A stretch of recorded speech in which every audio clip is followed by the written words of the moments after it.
As we start the fourth quarter here, it's 4th down and 7. They're going to punt. High snap, it goes over the punter's head. It's bouncing around the 11-yard line. It's going to be kicked inside the 5. The Cyclones going to cover it. Do they cover it in the end zone? They covered at the 2-yard line. It didn't matter if the Cyclones covered it or not. It was going to be Russell ball. It just mattered if it went in the end zone or not. So the bad snap puts the Cyclones in business. Logan Goodman able to recover it at the 2-yard line.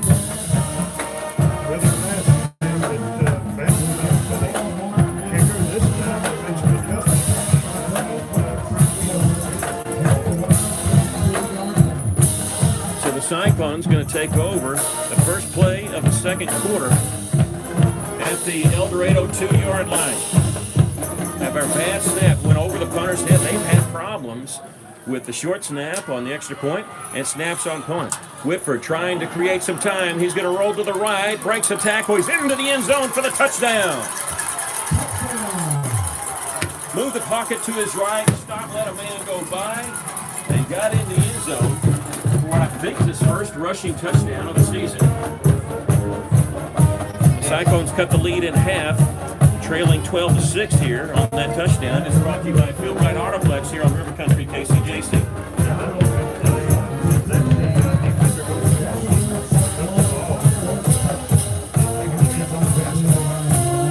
They're going to try for the extra point. Connor Cooper, number 23, on. High snap. Loveless able to put it down. It's high, short, but it does go through. The Cyclones trail 12-7 with 11:42 left to play here in the first half.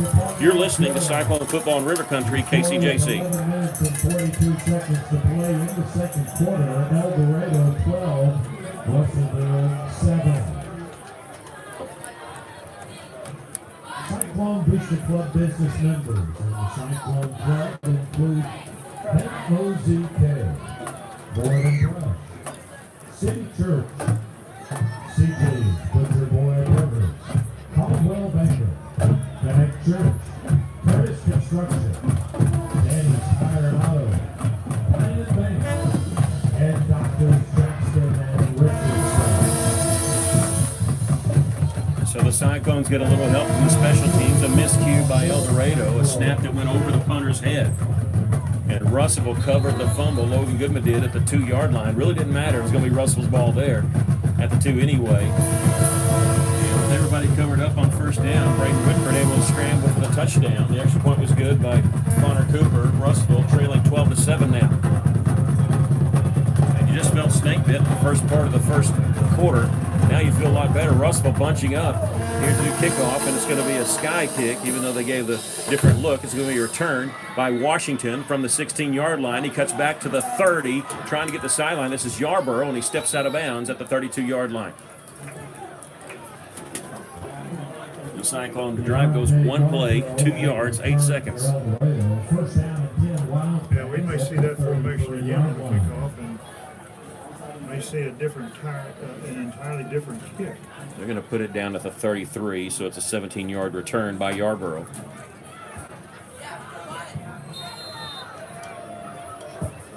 Russell trailing 12-7, 11:33 left to play here in the first half. 2 receivers to each side for El Dorado, ball on their own 33-yard line.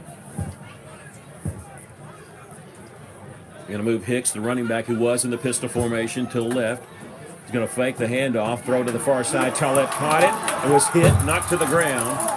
And they're going to say the ball came free, and they're going to say what? They haven't said completed pass or what? They're going to say incomplete pass. It looked like it was a good pass. It didn't look like a fumble to me. I thought he was down and then the ball came free. But incomplete pass, I would almost rather for the completed pass because there had been a loss of 3 on the play. So they put it back on the 33-yard line on the right hash mark. That play happened on the left side. Clock stopped at 11:24 left to play first half. Russell trailing 12-7. Here's the quarterback rolling. Shepard, he's going to be under pressure, and he's trying to get the corner, and he does at the 25-30. He gets back near the line of scrimmage. A very late flag coming in, and another flag coming in. They're going to have to sort this out. A late flag coming in, actually, from the back judge, who might have had a good view of what was going on. Sometimes you're a little bit wider, you can see a little bit better. But I think that all that action happened after the play was dead. I think he's out at the 31-yard line. It's a late hit out of bounds. It'll be a late hit out of bounds. And I think he lost 2 yards on it. So they'll mark it from the end of the run because it was after the play was over, and that's what's happening here. So the first penalty comes against the Cyclones, a late hit out of bounds. It gives El Dorado a first down at the 46-yard line, their own 46. Shepard backs up at the 40, out of the shotgun, Hicks to his right, looking left as he gets a snap. He's going to throw it deep. It's up for grabs, and Caleb Gray catches it. Did he keep his feet in for the interception? He did. Caleb Gray, his 4th interception on the season. That was a terribly thrown pass. Looked like they were going for Tallett on the far side, and Caleb Gray gets his 4th interception of the season. At the 31-yard line of Russellville, the Cyclones could possibly take the lead with a touchdown on this drive. That was a rainbow cut pass, a lot of air under it, very short, and Caleb was playing the ball. The receiver had run past him. Actually, had not seen the ball coming up short. Shepard now 9 interceptions on the season. And Caleb Gray, 4 picks on the season for him. Ball on the 31-yard line of Russellville. Cyclones trailing 12-7. 11:05 left to play here in the first half. 3 receivers to the left, 1 to the right. Whitford takes the snap. Back to pass, plenty of time. He's going to throw it deep for the skinny post, trying to go to Brady Burnett. It's incomplete. Well, he had a lane there. Found an opening in that zone of El Dorado. But it goes incomplete. In fact, Russellville had 3 receivers down there. One of them was Loveless. He was open. The other one, Wolf, he was open. Not as far down, but close to the sideline. 10:59 left to play here in the first half. Cyclones trailing 12-7. 2nd and 10 for Russellville. Bunched up formation. What I mean by that is receivers are about 2 yards from the line, from the offensive lineman. Whitford back to pass, being flushed out of the pocket. Throwing, it's going to be incomplete. He was the intended receiver, I think, was Marquise Peter around midfield. And he was hit right as the ball got there. It'll bring up his 3rd down and 10. I like what the receivers are doing. They seem to know where that first down marker is, and they're getting past it. So if they catch it, it's going to be a first down for Russellville. Clock stop with 10:52 left to play first half. Ball on the right hash mark, 31-yard line. 14 seconds on the play clock. Russell still checking over with Coach Farr and Coach Weaver. And I think Coach Weaver wants to take a timeout. We'll take it with him. Russell trailing 12-7. We'll take a break. You're listening to Cyclone Football in River Country, KCJC.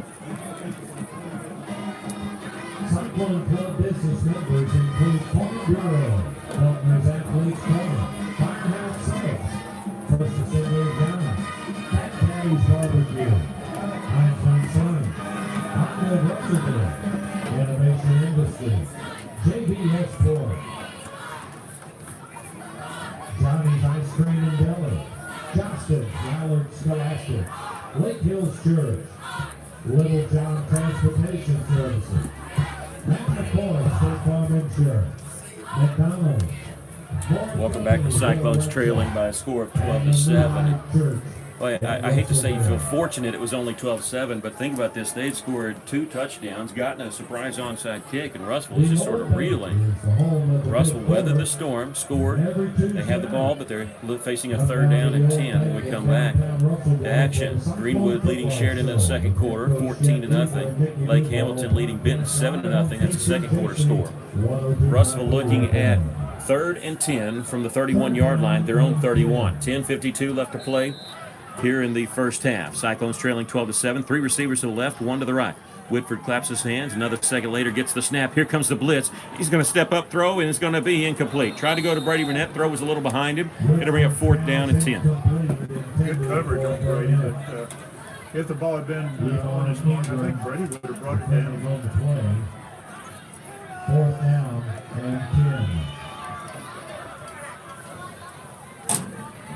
10:47 left to play here in the first half.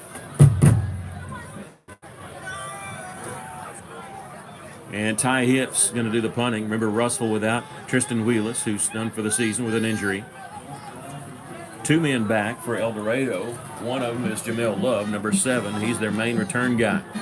Ball's going to hit before it ever gets to him at the 43 of El Dorado. Roll inside the 40. Russell going to surround the football and touch it at the 38-yard line.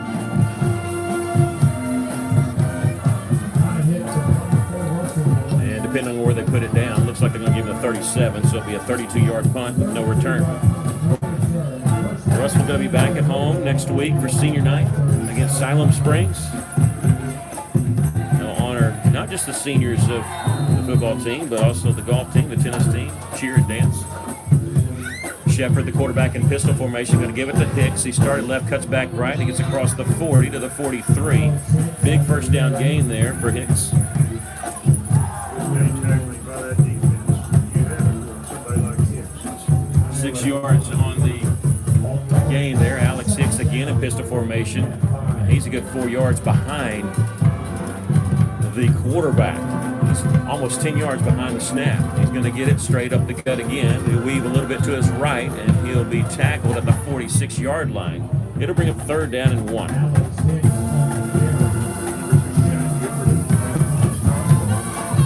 Justin Gilbert. Under 10 minutes to play here in the first half. Cyclones trailing 12-7. Receiver to each side. Shepard, hard count. Doesn't get Russell to jump. They'll reset. Back up the S-back a yard or two. Looks like they're going to go left. Hicks has it. He's got the first down and more. He's in Cyclone territory. He's across the 45 and tripped up at the 43-yard line. Boy, he gets a head of steam going, and he's hard to bring down.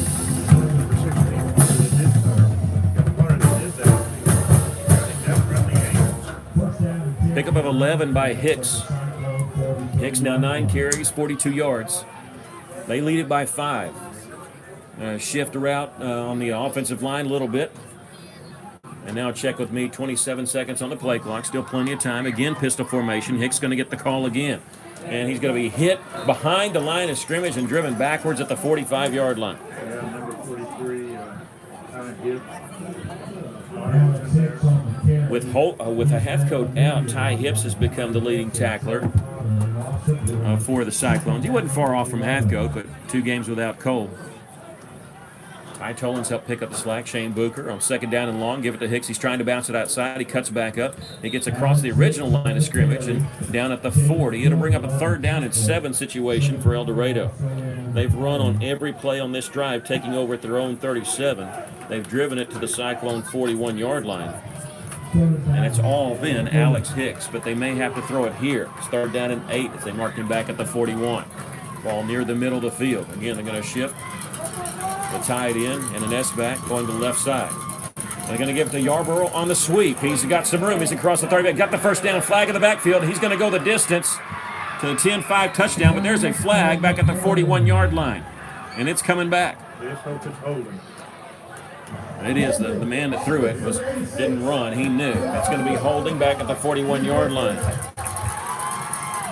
Boy, that's a break for Russellville, but maybe the holding happened because, or the touchdown happened because of the holding. You only hope that, because on 3rd and 8, they ran a sweep, and they had it dialed up perfectly against the Cyclone defense. So they're going to move it back, a 10-yard penalty from the spot, which the spot is actually the line of scrimmage. So that's the first penalty called on the Wildcats. Both teams not penalized much. 1 for 10 for El Dorado, 1 for 15 for Russellville. It'll bring up 3rd down and 18, and maybe a passing situation for Eli Shepard. Shepard, play action, looking left. It's going to be a screen pass to Tollett, Stephen Tollett. Nowhere near where he needed to get to. He gets back to the original line of scrimmage. El Dorado player signaling 1st down. I don't think he realized that wasn't the 1st down sticks. That was the original line of scrimmage sticks. And it'll be a 4th down and 10. El Dorado kind of in this no man's land where you can punt. They did this before from the 43-yard line in the first quarter. Ended up with a 42-yard punt down inside the 1. And it was Shepard, the quarterback, that did it. Russellville trailing 12-7, 7:43 left to play here in the first half. Shepard backs up to midfield. It is going to be a punting situation. He turns and punts it right. It's going to hit inside the 10 and going to roll into the end zone. As Russellville had a player back to help block there and let it go in the end zone. So Russellville will have it on the touchback. That's good defensive series for Russellville. adjusted and making some good stops on their rushing game. Well, Russell was helped by that penalty because otherwise it was a touchdown. And they're very fortunate that they either committed that penalty or that was the reason they got the touchdown, was because of the holding penalty. Russell going to take over their own 20-yard line. Have not had great field position all night. We'll take the 20 right now.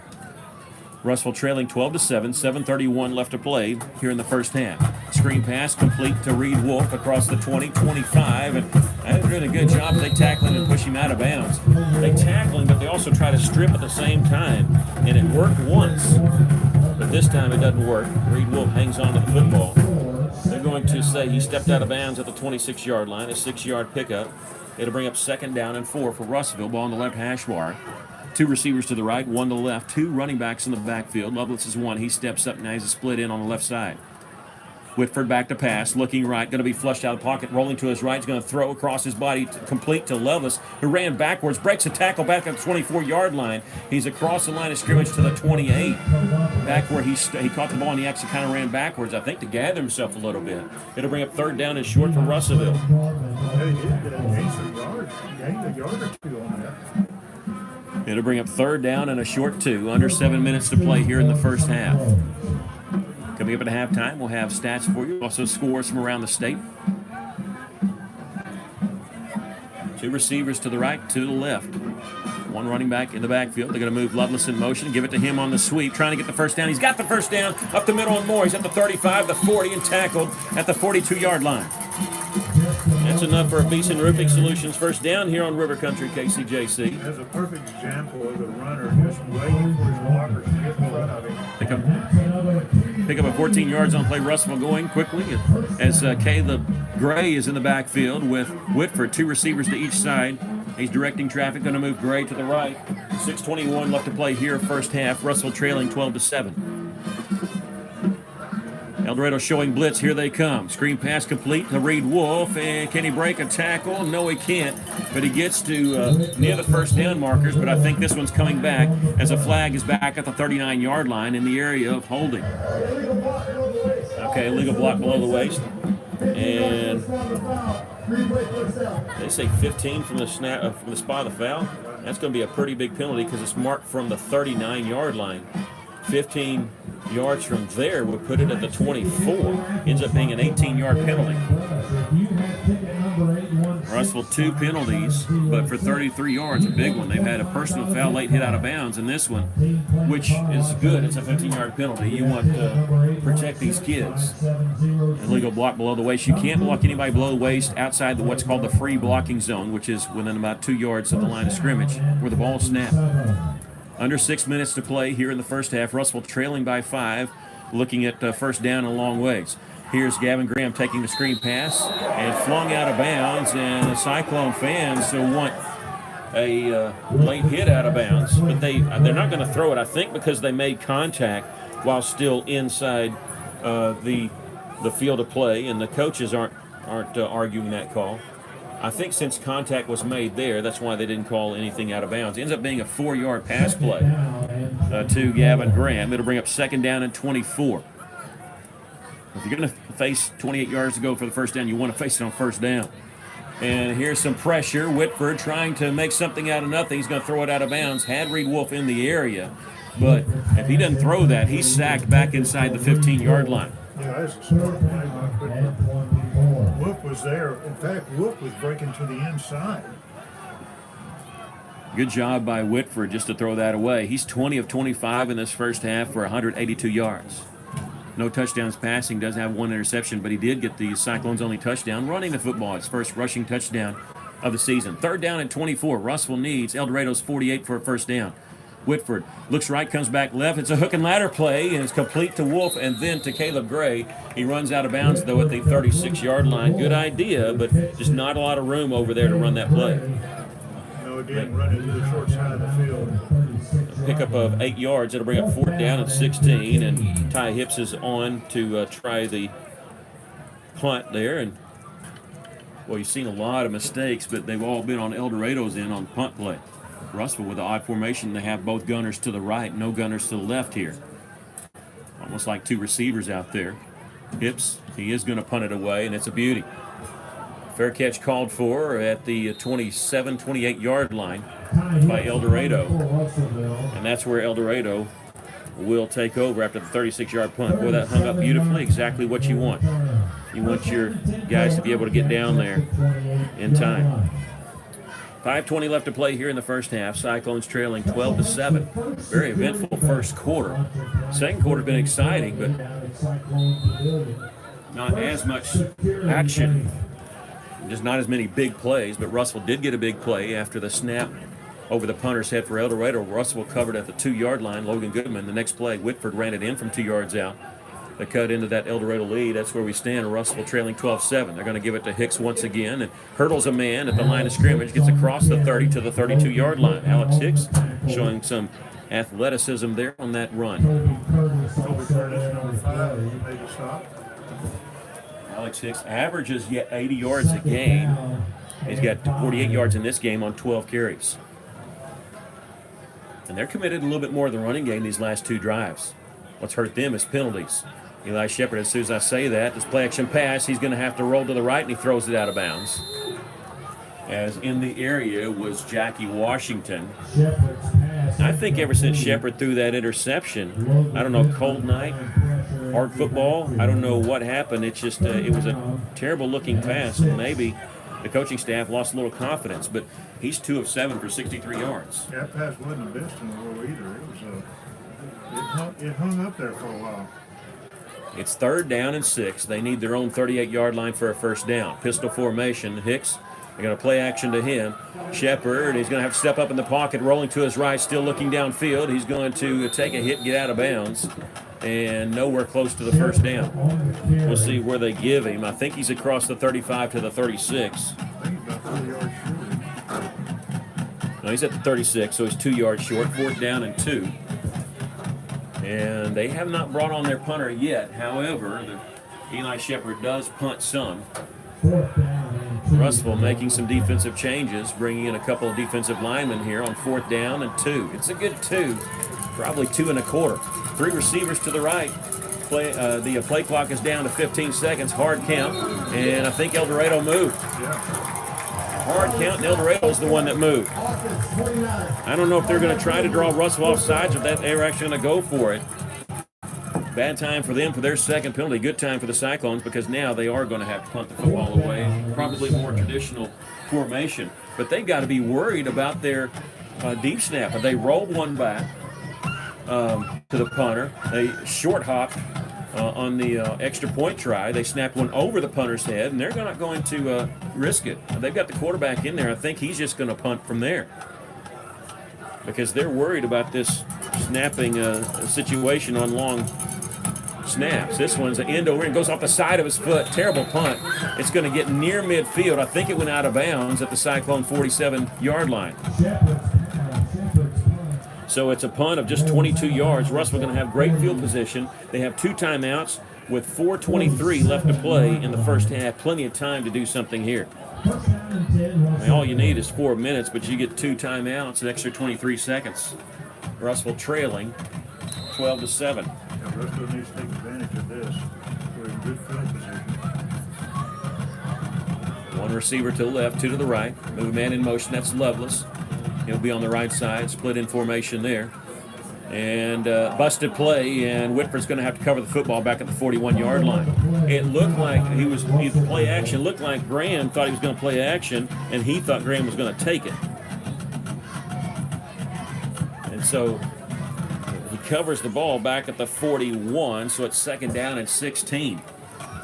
Yeah, the good thing about that, when the ball hit, it just stayed there at his feet. 2 receivers each side. Whitford looking left. He's going to look back right. Throwing is going to be in and out of the hands of Marquise Peter. He had the first down if he would have caught it. And he had a pretty good angle to split 2 free safeties out there. They're laying off on Marquise. I don't know why. They are playing a little tighter, but I'm glad they are. He's getting wide open. I don't know if they're worried about his first move, but they have given him some kind of cushion when he's out wide. On 3rd down and very long. Empty backfield as they motion Caleb Gray way out to the right. He's going to throw, and it's going to be incomplete. He tried to go to Marquise, would have had the first down. Marquise maybe jumped a little early and took a shot in the back, and he's in some pain around the 40-yard line of El Dorado. He rolled over to his stomach. Looked like, of course, you hate to speculate, but I have to explain to the radio people at home, looked like he took a shot in the kidney. He'd rolled over on his stomach as soon as he got it, grabbing his back, rolled back over on his back. Now he's over on his side. We're going to take a quick 30-second break. Russell trailing 12-7 with 3:43 left to play here in the first half. You're listening to Cyclone Football in River Country, KCJC.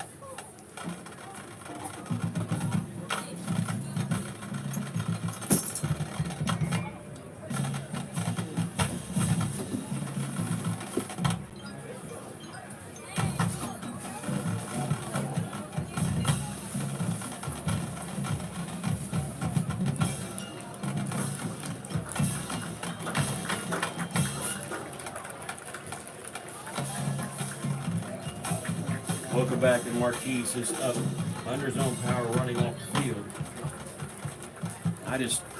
The way it looked like it took a shot in the kidney area on that incomplete pass. And Russell looking at 4th down and 16.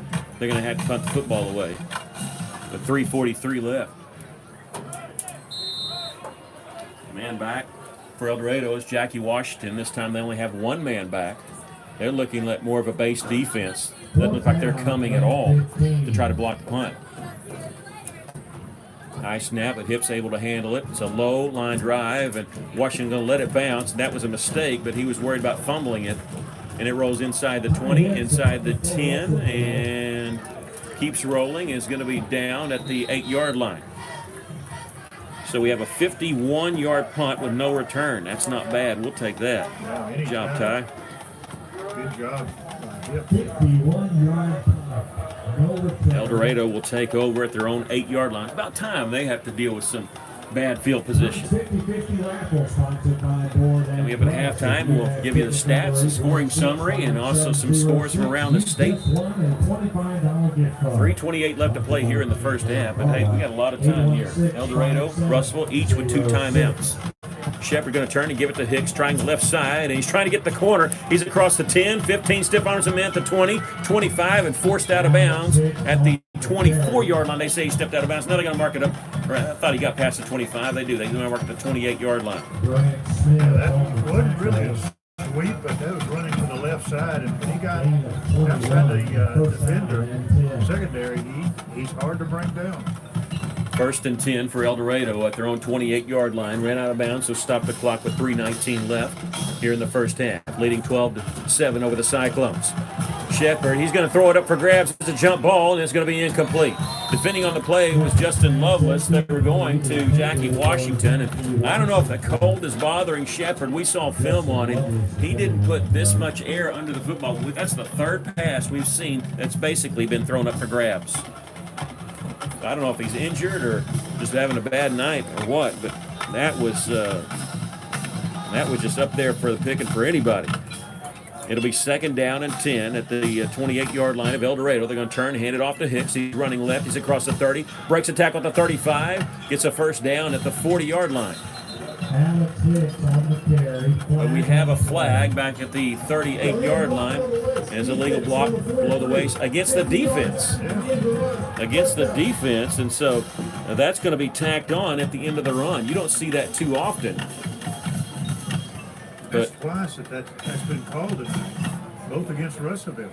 Yeah, both against the Cyclones. So it's a 12-yard run and a 15-yard penalty tacked onto that. Ends up being 25 yards. The clock stopped with 3:04 left to play here in the first half. Cyclones trailing by 5. We're going to turn, give it to Hicks once again. He's running left side, breaks a tackle at the 40, spins, gets to the 35-yard line, very close to a first down. I think he might be about a half-yard shy. We'll have to wait and see. Shane Booker making that tackle. He is about a half-yard shy. So 2nd down and inches. Hard count, clock rolling. 2:38 left to play here in the first half. Cyclones trailing 12-7. Pistol formation. Back to pass is Shepard, throwing right, and he's got a man, Washington. It is complete into the end zone for the touchdown. And man-on-man coverage out there. Lovelace didn't have bad coverage. He wasn't burned. but number 8, Jackie Washington, able to run under it. It's a 36-yard touchdown pass. The coverage was good, very tight coverage. It was a very high pass. And as you said, Washington was able to get under it and just let it fall into his hands. That makes it 18-7. They're back to try the extra point. They botched the snap. It ended up being a block extra point. They tried a 2-point conversion. That didn't work. So back here we'll see with the snap. As Shepard, the holder, Grayson Hubbard, the kicker. It's a low snap, but they do get it in time. Hubbard kicks it through. 19-7 after the made extra point is our score. El Dorado leading the Cyclones with 2:26 left to play here in the first half. Plenty of time for the Cyclones to do something. We're going to take a break. Come back with more. You're listening to Cyclone Football in River Country, KCJC. In the second quarter, El Dorado 19, Russellville 7.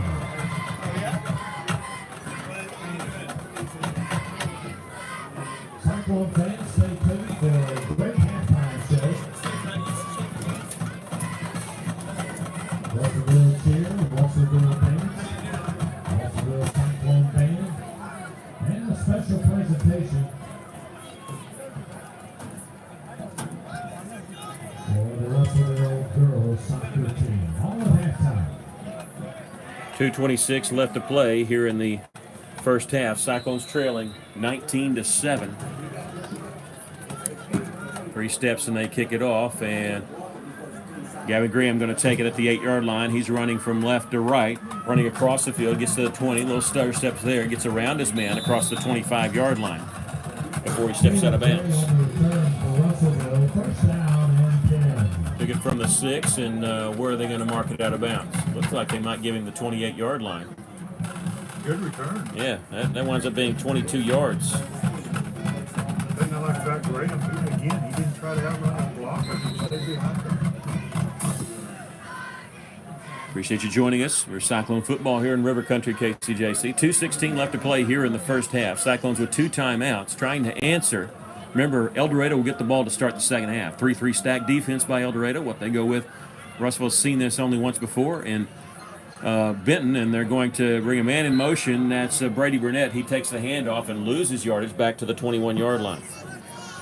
Boy, the running game is just, it's really tough going, not just this game, but this year for the Cyclones. Yeah, they just, I don't know if they blitzed and they came in on that or they just got past the blocker. Yeah, it's a 7-yard loss on the play. Brings up second down and 17. Russell back at their own 21. 2 receivers to each side. Clock rolling, minute 46 left. Whitford back to pass. Here comes the blitz, and it's a middle screen. It's complete to Gavin Graham. He's across the 25-30, takes a hit there, keeps going. He gets to the 34-yard line. The clock rolling as he was tackled with a minute 33 left.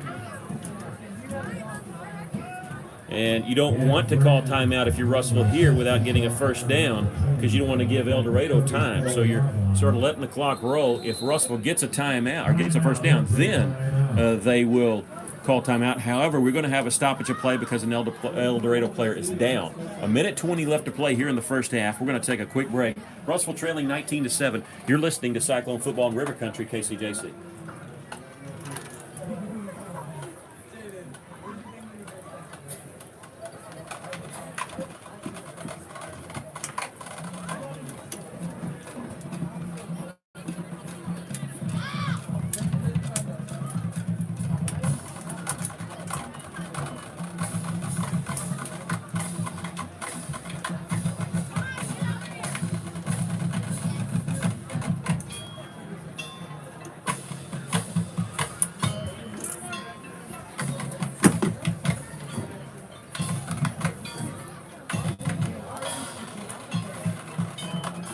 Welcome back. The El Dorado player who is injured is their leading tackler, Quentin Frazier.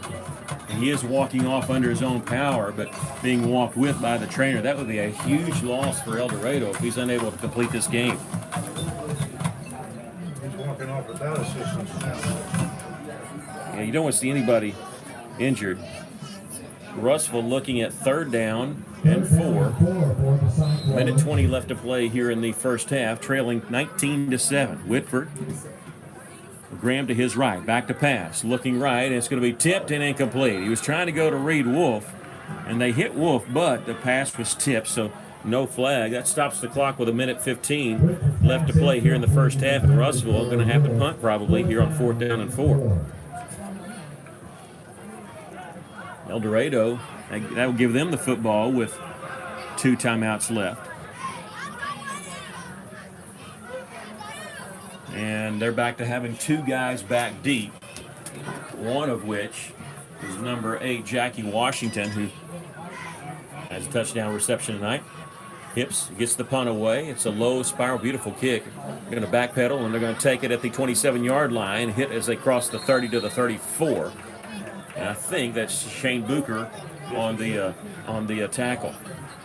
High hits on the punt for Russellville.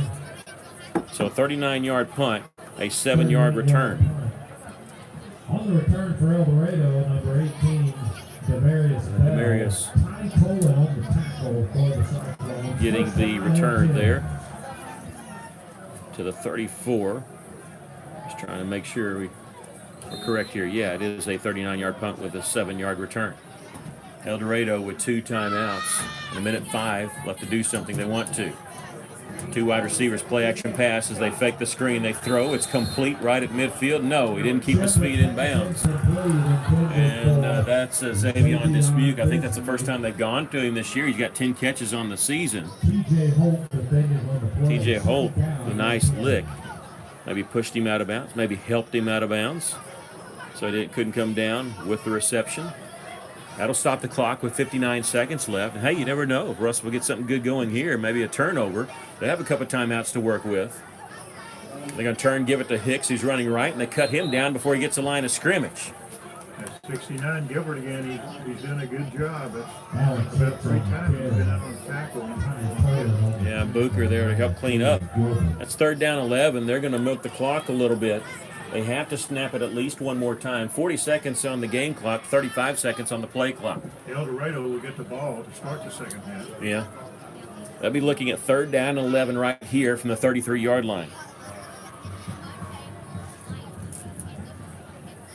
We're creeping up on halftime. They're going to let the clock roll down, probably call timeout maybe. No, the quarterback's going to go back, line up. 13 seconds on the game clock, 16 on the play clock. 3rd down 11, and they're going to let it roll even further. 4 seconds, 3 seconds. This is on the play clock. 2 seconds, 1 second, and they do call timeout. With 4 seconds left to go in the first half. We'll take a quick break. Russellville trailing 19-7. One more play, probably, of the second half. You're listening to Cyclone Football in River Country, KCJC. Therapy Center for providing their services tonight.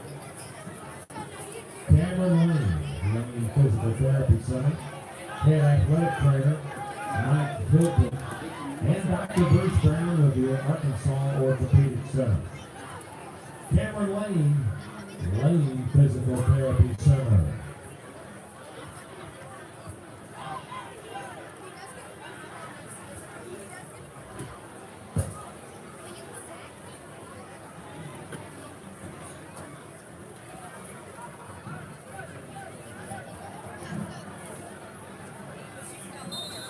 Third down 11 for El Dorado.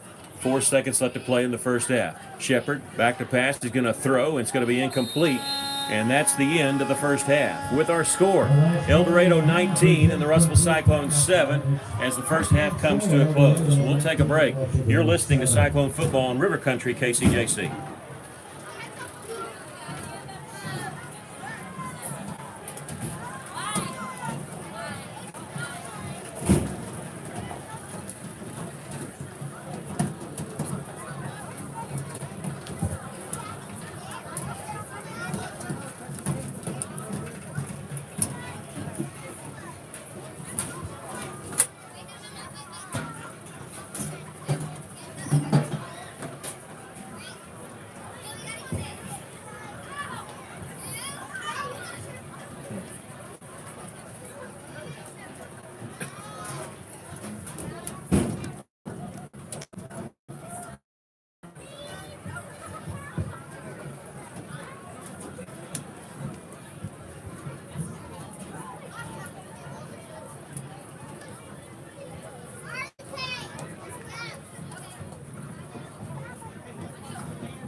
Welcome the RHS cheer team to the field.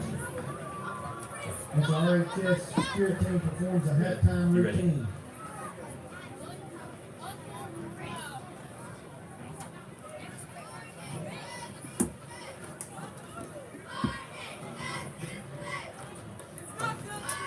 Welcome back. The Cyclones trailing at halftime by a score of 19-7, and the injured El Dorado player is Jackie Washington. He was able to being helped off the field, but now walking off under his own power as we see him beyond the end zone over there, walking towards the El Dorado locker room. Well, what's your thoughts of the first half? Well, the thing that I was worried about, the rushing game of El Dorado, it seems like Russellville has done a good job. I mean, Hicks, anytime he carries the ball, he's has a potential of going all the way. And there, toward the end of the game, he was gaining 8 yards. Prior to that, Russellville was doing a good job shutting down their running game. It hasn't hurt us that much. We want that quarterback to pass. I know he's thrown a touchdown pass and he's completed a few others, but the way he's throwing the ball, I would put a lot of that ball up in the air with somebody like Caleb Gray or some of the other defenders going after him. He's carrying the ball sweep where he's gaining 8, 10, 12 yards. But overall, I think the defense is quite good. The offense is making some mistakes. It's cold tonight and it's cold for both teams. But I think we've got to shut them down and start the second half and then put a drive together where we not only control the line of scrimmage, but we can control the clock. Score, get ahead, and then get back in this game. I mean, you hear it so many times, and I think it always said the first 5 minutes of the third quarter can really set the tone, and I think that's what's going to be. I mean, I know Russell's down 2 scores, but 12 points is not insurmountable. Early on, when they were up 12-0, it sure felt insurmountable, but Russell very lucky that they were only down 12-0 at the time. And because when you think about it, we were down 12-0, and El Dorado did a surprise onside kick and recovered it. They're on our end, they're at our 43-yard line, and up 12-0, and it just seemed to, what's it going to take? And even after we held them, they punt, and down it inside our 1-yard line, Russell weathered the storm, was able to eventually 2 drives later, able to come back and get a touchdown and kind of get back in this thing. And that last touchdown pass kind of hurt us a little bit, but Russell was outgained El Dorado in that first half, 185 to 159, even though they trailed on the scoreboard. And what's working for Russell is a little screen passes to the left, to the right, to different receivers, and it's good hitting different ones like Lovelace and Burnett and Graham.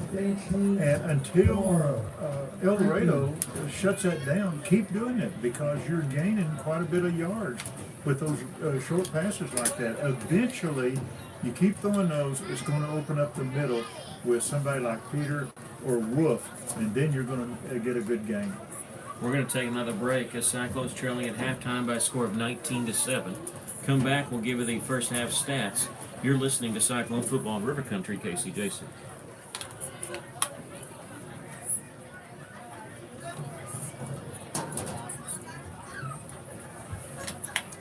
Ladies and gentlemen, the Russellville High School Band is now preparing to come onto the field, and we ask that you remain seated and enjoy the halftime show. The superintendent of schools is Dr. Mark Goetcher, and the principal of Russellville High School is Mr. Al Harpenau. The band directors of Russellville are Dwayne Dove, Michael Tucker, Paxton Taylor, Kim Parker, Scott Johnson, Sarah Abbott, Cassie Whitworth, and Stephanie Michael. The front ensemble instructor is Kelby Taylor. The majorette sponsor is Brittany Collins, and the flagline sponsors are Melissa Creel and Ashley Marine. The drum majors are Mackenzie Epperson, Alex Jones, and Olivia Lauber.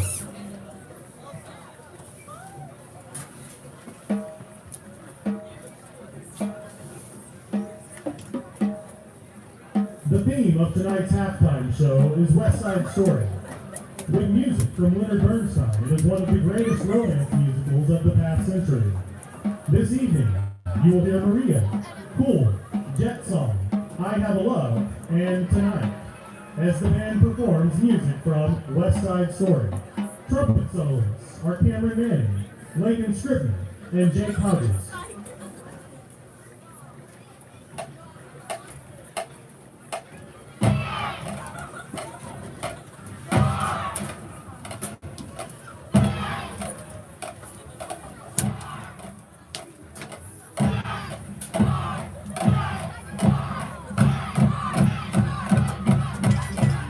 And now, the Pride of Russellville, the Crimson Cyclones.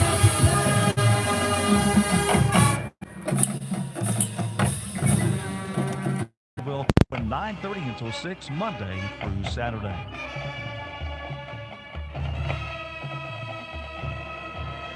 Welcome back to Cyclones, trailing by a score 19-7. And we'll give you the stats from this first half. Both teams each with 9 first downs. Russellville 185 yards, 159 for El Dorado.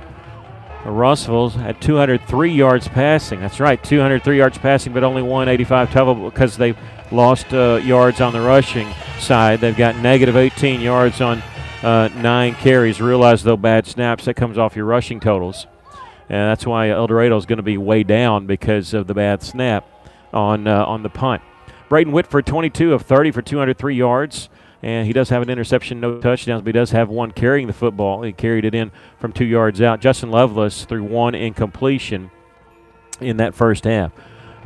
Brady Burnett, 3 carries for 2 yards. Justin Lovelace, 1 carry for 14 yards for the Cyclones. Lovelace has done it receiving, too. He's got 7 catches for 45 yards. Marquise Peter, 4 catches for 54.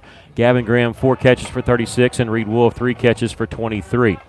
For El Dorado, their quarterback Eli Shepard, just 3 of 11, but he's passed for 99 yards, so that's 3 completions. 2 of them have been for touchdown. He does have a 1 interception. Stephen Tollett was one of those touchdown receptions. He's got 2 catches for 63 yards, including a 55-yard touchdown pass. Jackie Washington, just 1 catch. It was a touchdown pass of 36 yards. Running the football, Alex Hicks, 16 carries for 88 yards and 1 touchdown. Russellville had more plays than El Dorado, 41-35 on that. El Dorado had some a better field position too, but Russellville evened that out a little bit. Russellville just averaged 2.9 yards on first down. El Dorado 7.4 yards on first down. Penalties look like this: 3 penalties on Russellville, 48 yards. 2 penalties on El Dorado of 15 yards. Third down conversions: Russellville 3 of 8, El Dorado 2 of 8. Neither team has converted a fourth down. Russellville 0 of 1, El Dorado 0 for 2. The Cyclones trail it by a score of 19-7. We'll take a break and come back as we continue with our halftime show. You're listening to Cyclone Football on River Country, KCJC.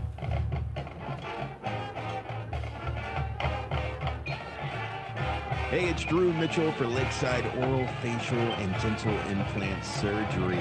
Lakeside is really proud this year to be sponsoring our local sports all throughout the River Valley. They're committed to the area. It's just another way they show that. When you're in the market for dentures, wisdom teeth, or whatever the case may be, remember Lakeside Oral, Facial, and Dental Implant Surgery, and check out their website at lakesideofs.com. Lakeside Oral Surgery, helping make the broadcast of local sports throughout the River Valley possible. Joshua's Fine Jewelry, a luxury establishment in the heart of downtown Russellville, are taking it back to the good old days with a family-owned, family-operated business that pride themselves on personal interactions, beautiful custom craftsmanship, and an insanely knowledgeable and helpful staff that go above and beyond just for you. Joshua's Fine Jewelry is giving a huge shout out to all of our local River Valley and Natural State athletes. You guys are the real MVPs. Be sure to like Joshua's Fine Jewelry on Facebook today and go and give them a visit in downtown Russellville at 310 West Main Street. Hey, it's Drew and Mitchell for Bringus Steakhouse off Main Street in Russellville. Bringus Steakhouse, very proud to be sponsoring the local sports right here in the River Valley with a commitment to community and a commitment to great service and a great dining experience, not to mention the best cuts of meat. They have prime cuts, which is even better than choice. Check out the sirloin, especially. Best sirloin, in my opinion, in the River Valley, possibly the world. Bringus Steakhouse in Russellville, help making possible the broadcast of our local athletics in the River Valley. How many times have you had to go without your heating or your air unit when you needed it most? Your family's freezing or sweating and they look to you for relief. You call someone and they say it's going to cost an arm and a leg to fix. Do you really feel like you have a choice? Well, now you do. Call Tony at Arkansas River Valley Heating and Air at 479-964-4004 for a free second opinion from a guy you can trust to take care of you and your family and get that unit running without all the extra charges. Arkansas River Valley Heating and Air. Welcome back. We're going to give you the scoring summary because we weren't able to do that earlier. And I'm going to have some help remembering, to be honest with you, about what happened, because it seemed like all the thing happening earlier. That was a long time ago, so first of all. So Russellville took the opening drive on the third play. They completed a pass and then turned the ball over on a fumble. The very first play for El Dorado from scrimmage, they faked a reverse and threw deep. And Eli Shepard hit Stephen Tollett for 55 yards. He was behind the defense. You can't fault Russellville, though, for letting him get behind because it was a fake reverse. It was a good fake reverse. Now, the extra point, they short hopped to the holder. He was able to get it down, but by the time he kicked it, Caleb Gray came in, I believe who it was, and blocked it. So they led 6-0 with 10:48 left to play in the first quarter, so just a minute 12 into the game. Russellville did not do anything on their next drive. In fact, they fumbled it once again and turning the ball over. El Dorado made them pay. They went just 23 yards in 4 plays and taking over there after the fumble on the bad snap. They were able to recover it, or not the bad snap. It was where Whitford went back to pass. His arm got knocked down before he could throw it. They ended up taking the ball over at the Cyclone 23-yard line. 4 plays later, they scored. Alex Hicks took it in from 13 yards out. They decided to go for 2, which was a weird decision. They threw in the corner for Jackie Washington and was not able to convert. But with 9:12 left to play in the first quarter, they led 12-0. Think about that. Less than 3 minutes in the game, you're down 12-0. Then they do a surprise onside kick and recover it. Russell defense, though, held. They punt it. We get the ball at our own 1-yard line. Didn't score on that drive, but that was a very important drive. I mean, even though you didn't do anything with it, Russell able to make some positive yards and kind of flip the field a little bit. The Cyclones did get on the board early in the second quarter with 11:42 left. Braden Whitford, a 2-yard touchdown run. The extra point was good by Connor Cooper. When you look at that drive, it was 2 yards, 1 play, just 8 seconds. That was because El Dorado, they were punting the football. They snapped it over the punter's head, and Logan Goodman recovered it at the 2-yard line. Didn't matter who recovered it, but he recovered it, and I thought he was going to get in the end zone. But Russellville scored on the very next play. The extra point was good, making it 12-7. They had punting issues snapping it back. The first one, the punter was able to get the ball away, even though it rolled back to him. This one went over the head, kind of overcompensated. El Dorado took over after Russellville thought they had a 4-minute drive ready to go, was able to have to turn the ball over on a punt. Eli Shepard hooked up with Jackie Washington to cap off a 92-yard drive in 8 plays. And that pass play of a touchdown was 36 yards. They decided to kick the extra point. Grayson Hubbard is able to kick this one on a clean snap. And that's where we stand, 19-7. That came with 2:26 left to play in the first half. Now, important drive coming up as we start the second half because El Dorado is going to get the ball to start the second half. And right now you're down 2 possessions, being down 12 points. You do not want to go down more than that. And so we want to make sure that our defense needs to stop on a cold, cold night here in Russellville. You know, the good thing is it's cold, but it's not windy, and that's the one thing that's even worse when that just wind whips right through you. It wasn't like it was last night for the junior high football game. Cyclones trailing here by a score of 19-7. We're going to take a break, come back with more of your halftime show. You're listening to Cyclone Football in River Country, KCJC.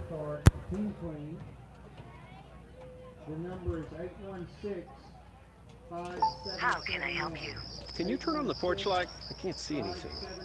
Sorry, I didn't get that.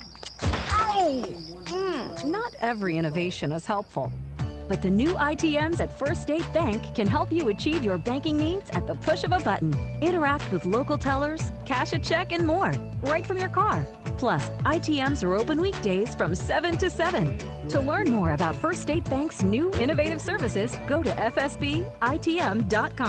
Maybe you're moving some dirt around the house, got jobs to do, things you need to get finished, and equipment to move. Well, maybe you don't have what you need. River Valley Tractor has it, and they have great prices and great people. Family owned and operated, they treat people like you would expect to treat family. Whatever you're looking for, Kubota has you covered. Construction equipment, farm equipment, zero-turn mowers. Go by today and see the family at River Valley Tractor, 702 Weir Road in Russellville. River Valley Tractor. For over 70 years, Old South Restaurant at 1330 East Main Street in Russellville has been faithfully serving the River Valley. Whether it's starting your day with a good old-fashioned breakfast or helping you make it through the workday with a hearty home-styled lunch, and of course serving your family with a dinner that would even make your mama proud. Old South Restaurant on Main Street in Russellville. We're here for you. We're here for you, so come on by Old South. Hi, this is Danny Hips, General Manager at Phil Wright Autoplex. Today, more than ever, our young people need the confidence and the discipline that comes from participating in school sports. And we are so happy to support them all. And remember, when you need a new vehicle, we live here and are part of this community, and it makes a difference. Phil Wright Autoplex, 3200 East Main Street in Russellville. Welcome back. Time for this date in Cyclone history. In Russellville, on their next to last game of the season, of the regular season here, we go back to 1975. On the next to last game of the regular season, Russellville hosted Jacksonville in a homecoming matchup. Cyclones won, shutting out Jacksonville by a score of 13-0. Cyclones did not make the playoffs that year. It's weird. They go 8-2. They don't make the playoffs. Their defense.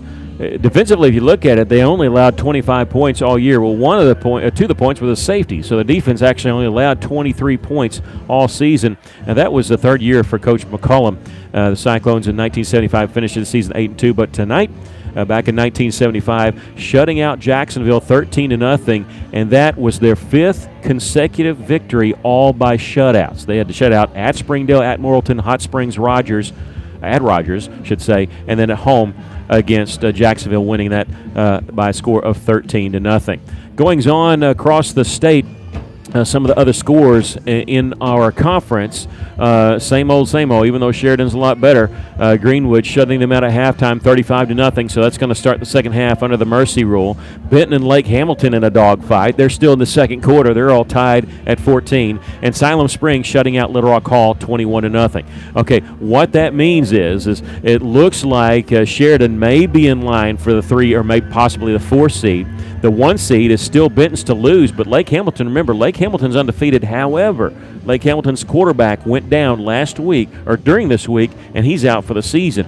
The quarterback they have as a backup's not that good a passer, and so it'll be interesting to watch Lake Hamilton take on Greenwood next week. As far as the Cyclones are concerned, if they win tonight, they're in the playoffs. If El Dorado wins tonight, they're in the playoffs. The winner of tonight's game is in the playoffs and has a leg up on the 5 seed.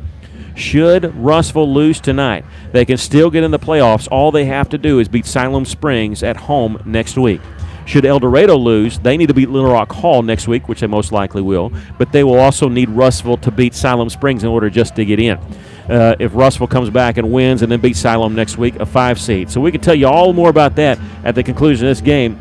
Russellville, though, they're in the driver's seat if you just think that they just have to win one of the last 2 games to get in. They would like to secure it tonight and be battling for that 5 seed next week. Kind of takes some of the pressure off when you're talking about having to win on senior night. We're going to take a final break and go back with the second half. Cyclones trailing 19-7 here as we conclude our halftime show. We're going to take a 90-second break, if that's okay, John. I hope I didn't throw you for a loop there. 90-second break. We'll be back with the second half. Cyclones trailing 19-7. You're listening to Cyclone Football on River Country, KCJC.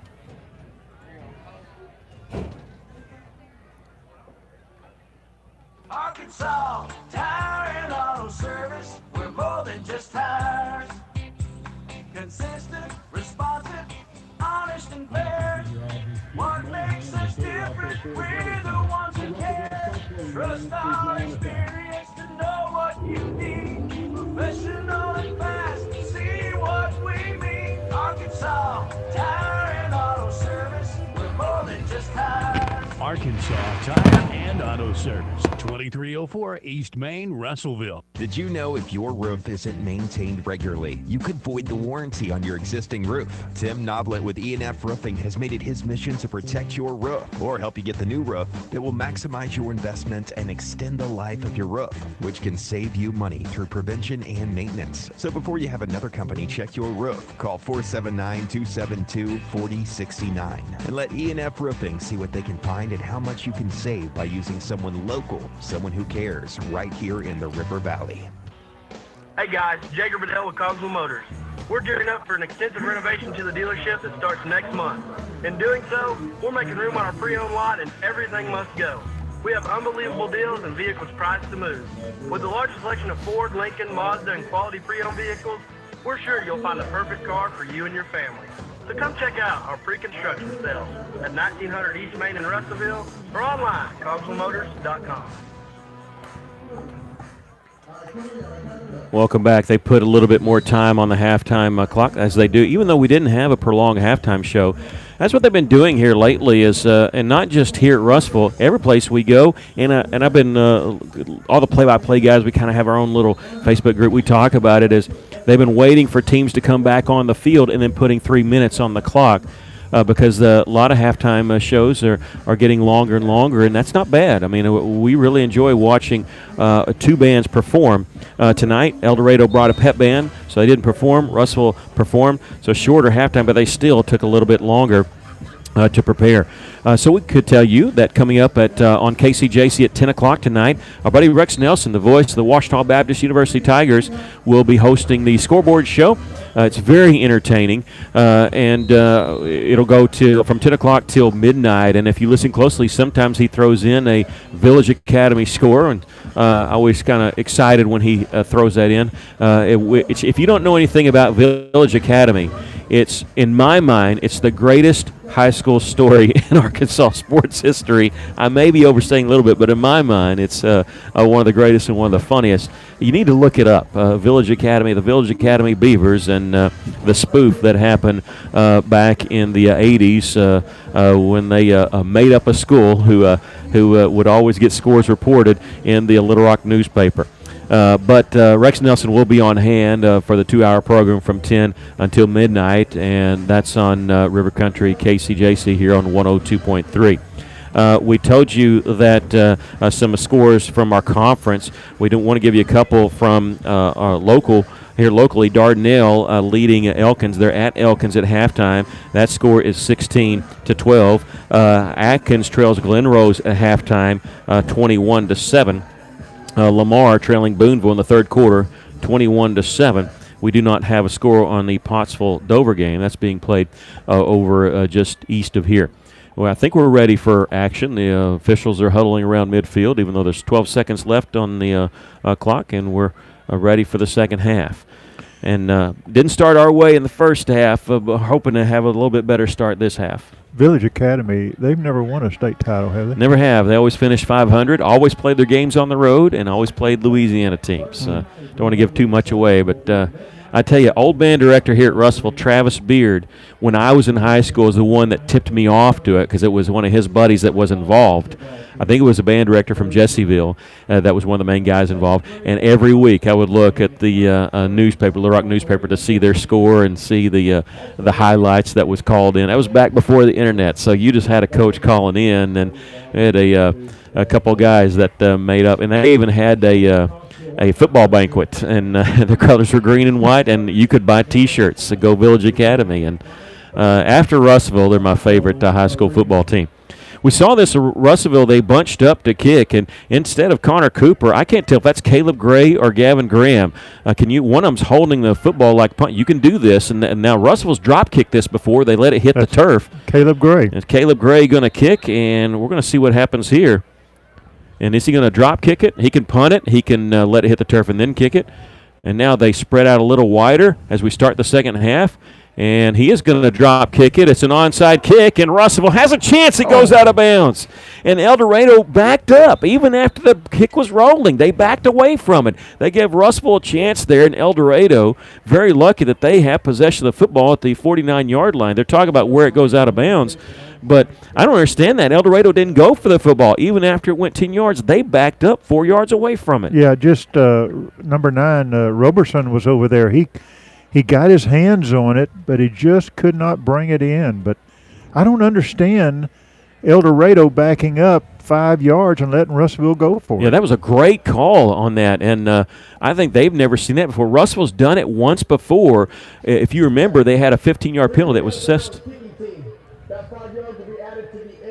Okay, it's a free kick that went out of bounds, even though Russellville touched it, though. I don't understand that. Yeah. But it did go out of bounds at the 49-yard line, and so you have a penalty on the Cyclones of 5 yards. It's 5 yards from the spot, and I don't. Maybe they said that Russellville didn't touch it, but I think the Cyclones touched it. So it gives El Dorado the ball at the Cyclone 46-yard line as we start the second half. They're going to turn and give it off to Hicks, straight up the gut. He's inside the 40 to the 44-yard line, so a pickup of 2 on the play. Russell's done a lot better job after he got some big chunks of yards of stopping him right around the line of scrimmage, or at least putting a lick on him. Yeah, that was Kobe Curtis and Potter. Those two made that stop. Only gained about a couple of yards. Yeah, 2 yards on that play. And now they're going to give it to Hicks. He's running left side looking for an opening. Not much there. He sticks his nose in to try to get some positive yards, and he does at the 41-yard line. I think he was waiting on his blockers to open something up, but Russellville pursued that and stretched that play out. Did a good job on our defense. 18 carries for 93 yards for Alex Hicks. He does have a touchdown, and they're looking at 3rd down and 5. He's to the left of the quarterback, Eli Shepard. He's going to fake it to him. Eli Shepard's going to keep it on the first quarterback draw of the game for El Dorado, and he's got the first down inside the 35-yard line to the 33. Yeah, Caleb Gray and Kobe Curtis making a stop.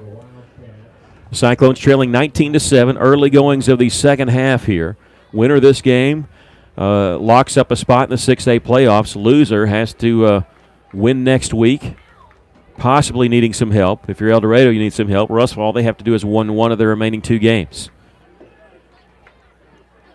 Yarborough, the running back now. They're going to give it to him running left side. Breaks a tackle in the backfield. He's down the left sideline across the 30. Out of bounds. Around the 25. They're going to say he stepped back out of bounds back at the 26. I don't know who that Russellville player was, but nearly number 47. I don't know who that is, but I think it was 47. I may have that wrong, but anyway, we nearly had him in the backfield. Well, it's 2nd down and 3 after the pickup of 7. Pistol formation, Yarborough again, and Russell jumped off sides on that far side. And in high school football, as soon as you jump in the neutral zone, you cannot jump back. It's an automatic dead ball. So that'll give El Dorado a first down on a penalty. Russell penalized 5 times for 58 yards. Okay, we need a turnover right here. They have it at the 21-yard line. Russellville's defense coming into this game, when teams get in the red zone, they only score 71% of the time. It's not bad when you're talking about inside the 20. They're going to give it to Yarborough running left side, the sweep, and he's got the first down. There's going to be a flag right around the 12-yard line, and we'll have to wait and see. I did not see what it was on that far side. It's at the far corner away from us. Okay. I don't know. Inadvertent flag? Or maybe they just decided, hey, I don't know if I saw what I thought I saw, but they're going to pick it up. But either way, it's a first down as they've got to the 10-yard line. They cannot get a first down without scoring a touchdown. Yarborough, same play. Stutter steps his way. Nice little spin move to get a couple of yards. He's inside the 10 to about the 8-yard line. Yeah, trying to get away from Grant Smith. Grant went down around the ankles and stopped him. Good play by Grant. He's a little change of pace back. Coming in the game, he's only had 38 carries this season. He's got 4 carries for 22 yards in this game. 2nd down and goal from the 8-yard line. Ball to the left hash mark for El Dorado. The Wildcats leading the Cyclones 19-7. 10 minutes left to play third quarter. In the pistol formation, Yarborough starts left, and he's swallowed up after getting a yard to the 7-yard line. Well, I'll say this is more of a passing situation, but they have not showed a lot of confidence in their quarterback, Eli Shepard, who only has 3 completions. 2 of them have been for touchdowns, but he also has thrown an interception, could have thrown another one. It was another one that was a jump ball. And I think they may be thinking, well, we're going to run the football and then kick it if we don't make it. We'll see. Pistol formation with Yarborough, and they are going to hand it to him. No, the quarterback's going to roll out, and he's going to throw it to the end zone. It's going to be complete for the touchdown, but we have a flag in the end zone. We have to wait and see. They do signal touchdown, and that's Tollett that caught it. He's not celebrating, so it makes you wonder if it's offensive pass interference or something. There's also the ball back. There's also a flag on the far side, right around the 5-yard line on that far sideline. I don't know if we have 2 fouls. We'll have to let's listen in here.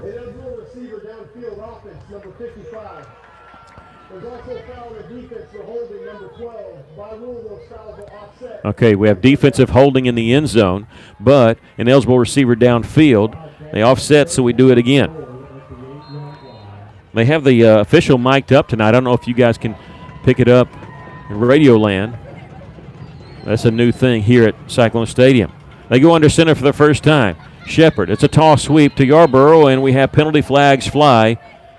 And this usually means somebody was offsides, either lining up or jumping.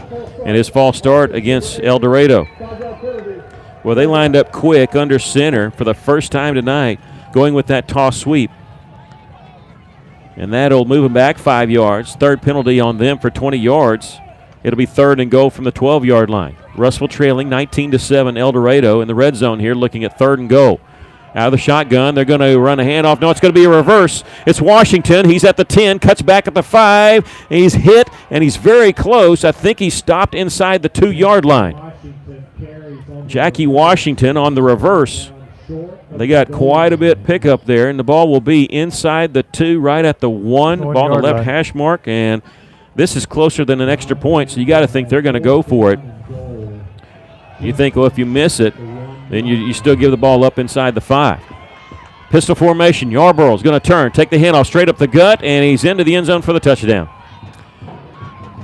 8:42 left to play here in the 3rd quarter, and that one hurt. You did not want to give up a touchdown on the opening drive, but Russellville got the work cut out for him now.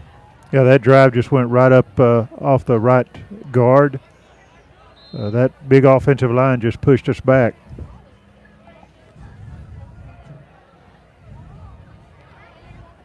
And Grayson Hubbard on to try the extra point. He's had 1 blocked. He's made 1 tonight. He had a 2-point play that failed, and the kick is up. It's definitely long enough, and it's good. 26-7, El Dorado leading. Russellville will get the ball when we come back. You're listening to Cyclone Football on River Country, KCJC.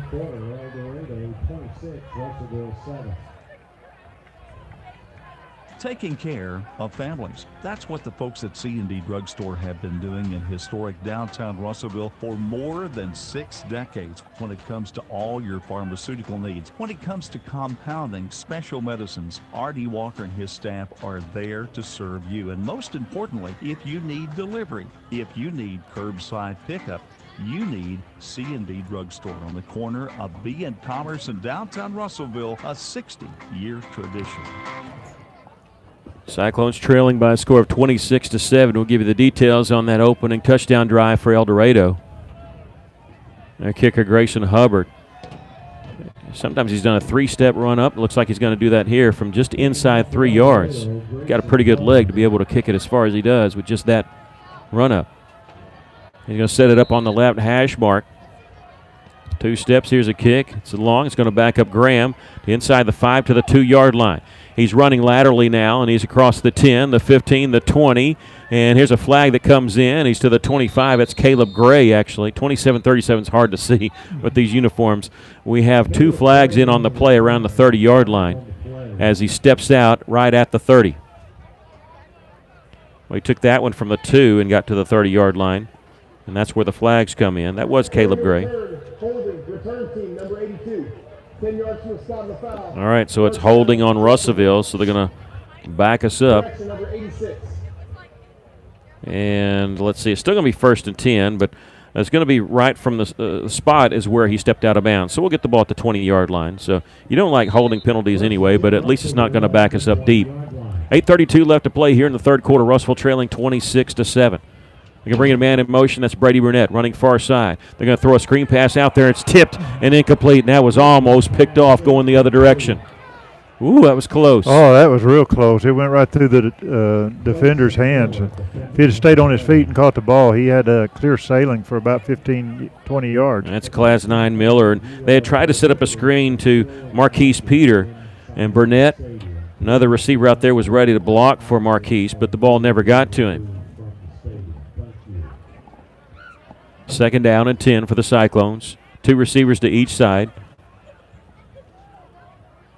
Whitford clapping. Here comes the snap. Play action pass. Pumps on the screen. He's in trouble. He maneuvers around the pocket. He's going to throw. It's going to be picked off. Picked off at the 29-yard line, running backwards, back at the 35-yard line, now to the 30, still on his feet, cutting back and being tackled at the 25-yard line is number 26, Mario Gunter. That's his 3rd interception of the season.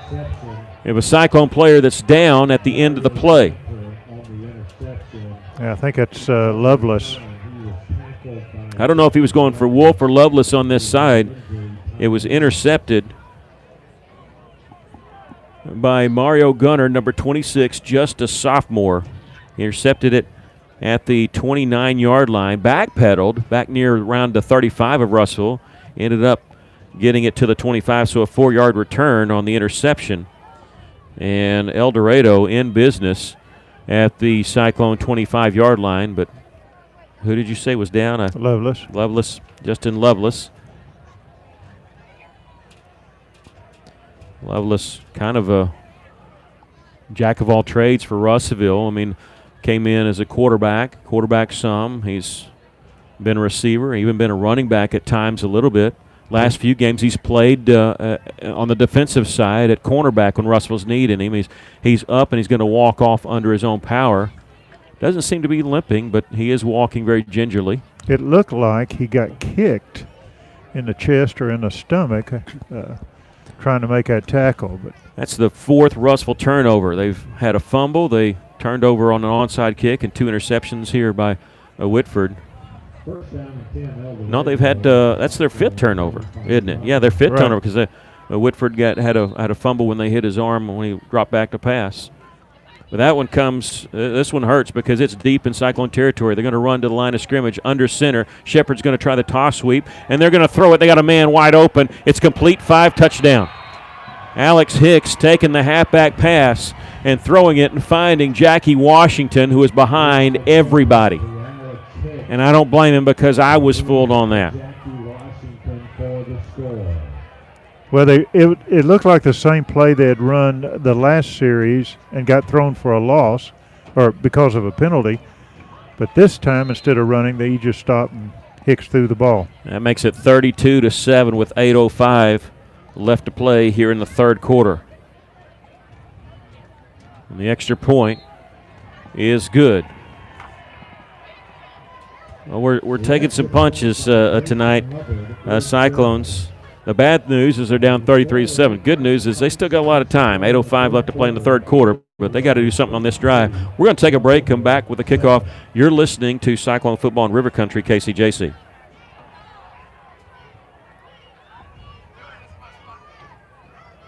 Hey guys, Terry Holland here at Best Ride. Did you know Best Ride's been in business for 15 years? We are still offering the same great customer service we started with in 2004. We started with an affordable car for the 24 months or 24,000-mile service contract with a low interest rate. We helped with your sales tax, gave free oil changes to the length of the contract, and reported credit. Best Ride now offers a little more. We have a full service department with all your vehicle needs, a service contract with no deductible, a newer, lower-mile vehicle to choose from. Best Ride's been serving the River Valley for 15 years. You can find us at BestRideArkansas.com, Instagram, and Facebook. So guys, come see us at 621 South Knoxville in Russellville.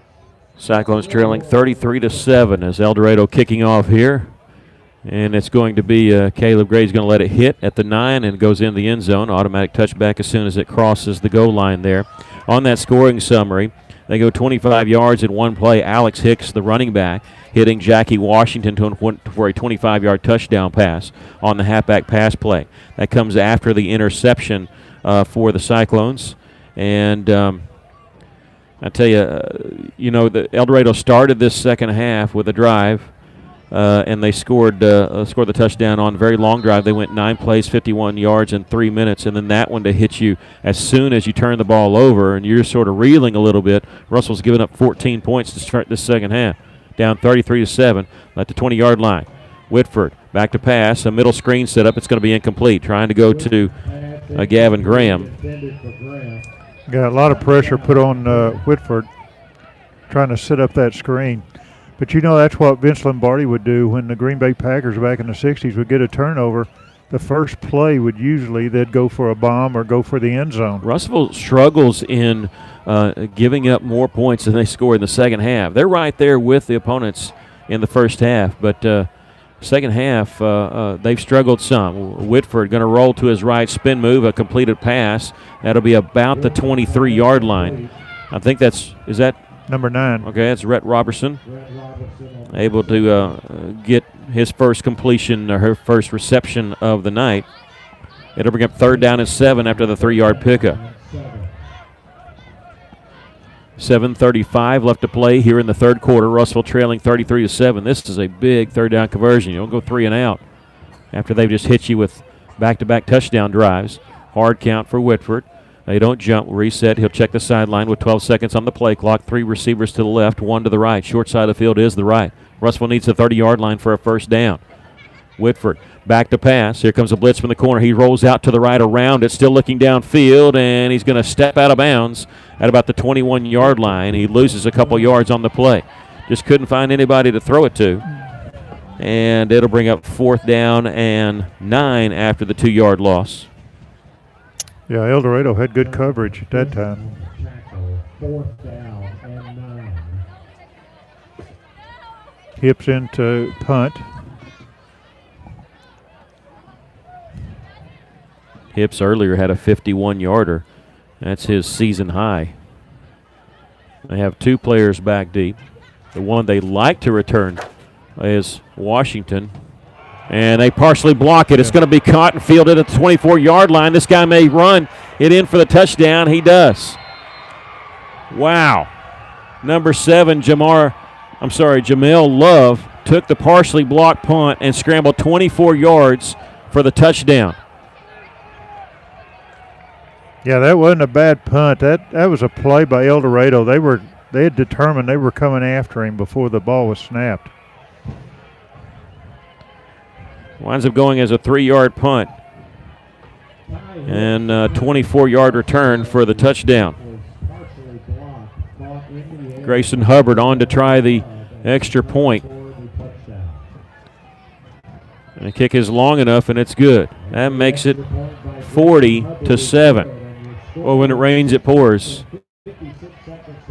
Russell with 5 turnovers, a block punt, a return for a touchdown.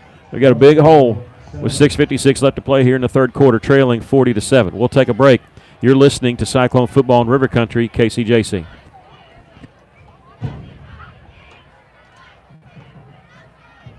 James Dunham is experienced, an attorney for 30 years whose practice covers all areas of the law. James Dunham is ethical. He's chairman of the Supreme Court Committee on Professional Conduct.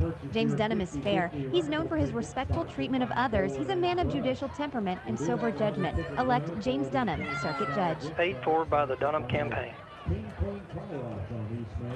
Well, Cyclones trail by a score of 40-7 here after the partially blocked punt that was caught at the 24-yard line and returned for a touchdown. Grayson Hubbard on to kick it off, and Caleb Gray going to catch it at the 4-yard line. Again, running to his left across the 10, 15, stops, tries to go back to the right. They've swarmed him back inside the 15 to the 14-yard line. Yeah, no place to go for Gray. Trying to get a wall set up on this left side, but just nothing there. Cyclones will have it at their own 14-yard line. So a 10-yard return. Russellville trailing 40-7. That's a 33-point. I say that because the mercy rule is 35, so clock's still going to stop. We just need something good to happen here. Back to pass is Whitford on first down. He's going to throw in the slant, and it's going to be intercepted. Intercepted. They stepped in front of the receiver, and they've just Picked us off again. I think, is that Gunner, number 26? I believe it was. That's his second interception tonight, his fourth for the season. Yeah, he's going for Wolf, and I don't know if that ball was tipped at the line of scrimmage or he just jumped in front of Wolf. Yeah, he's intercepted at the 25-yard line. That's 6 turnovers for the Cyclones. They're going to go pistol formation. Alex Hicks, they're going to give it to him. He's straight up the gut. Takes a lick at the 24. He's able to keep going for a couple more yards to the 21. 29, Lott made the stop. Kyron Lott. Alex Hicks carries there. They give him 4 yards on the play. And he's near 100. He's at 97 yards, Alex Hicks. 19 carries. He just has 2 100-yard rushing games this season, and he's got a third one here as he's inside the 20. Spins away as he's inside the 10. He has the first down. It'll be first and goal, but we do have a flag, so hold up on that 100-yard rushing game. A flag back at the 12-yard line.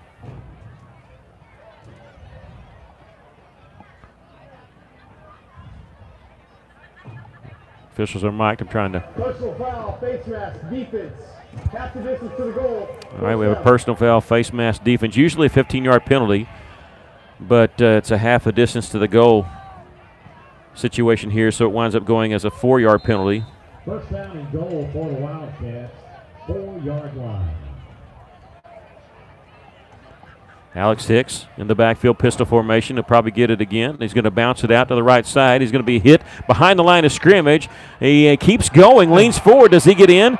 He was hit back at the 6-yard line, and Russell actually almost helped him break a tackle because they hit him from behind, and it sprung him loose. He's able to get in the end zone for the touchdown. We have a very late flag coming in. I think this is going to be on Russellville. Cyclones probably losing their poise a little bit here. Waiting to see what it is, or is it going to be on El Dorado? After the play was over, a sportsmanlike conduct offense number 55. That 15 yards Okay. I saw somebody push somebody, and I just assumed it was on Russellville because of the way the El Dorado player was clapping, but it wasn't. So they had asked Coach Weaver if he wants to assess it on the kickoff, and he said yes. Now, it's 46-7 right now, so the mercy rule is going to be invoked no matter what happens on this extra point as they have a 39-point lead. The rule is second half, if somebody's up by 35, the clock only stops on timeouts or injuries. Grayson Hubbard on to try the extra point. It's good. 47-7 is our score. El Dorado leads it. We'll take a break. You're listening to Cyclone Football in River Country, KCJC. Makes your score with 5:51 to play in the third quarter. El Dorado. KCJC, Darknell, Russellville. Best country of all. River Country. KCJC. Parents have a hard job. How do you feed the kids good food without breaking the bank? When you dine in at Steak and Shake on Saturday and Sunday, kids eat free with every $9 spent, and your food is always made to order. Steak and Shake on Parkway Drive. Steak and Shake's reward app makes saving super easy. Download the Steak and Shake Rewards app for free. Then order and pay from your device or smartphone, and every $50 that you spend, you get $5 in rewards. Steak and Shake on Parkway Drive.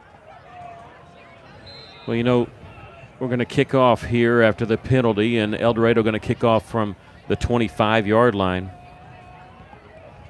And they're going to squib kick it, and it's going to go out of bounds at the 36. And Russell can take a 5-yard penalty added to that. So Russell will get excellent field position at the 31-yard line.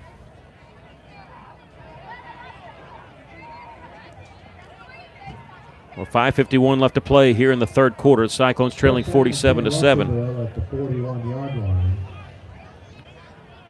And I'm trying to add up that penalty. Here's Russell will have first and 10.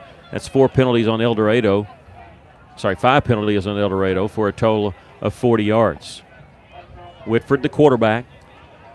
He's going to turn and hand it off to Latrell Thomas, the sophomore, who gets his first carry tonight. Trying to bounce it outside. He does. He starts at 45. Near midfield, wrestled down. They're going to say he stepped out of bounds at the Cyclone 49-yard line. We thought he got a little bit more than that.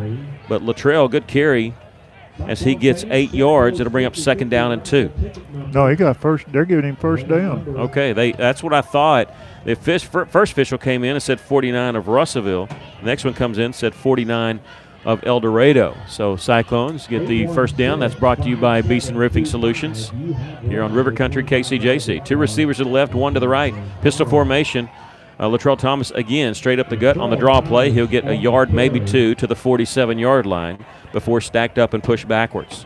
Latrell with 2 touchdown carries last week against Little Rock Hall. His first 2 as a Cyclone.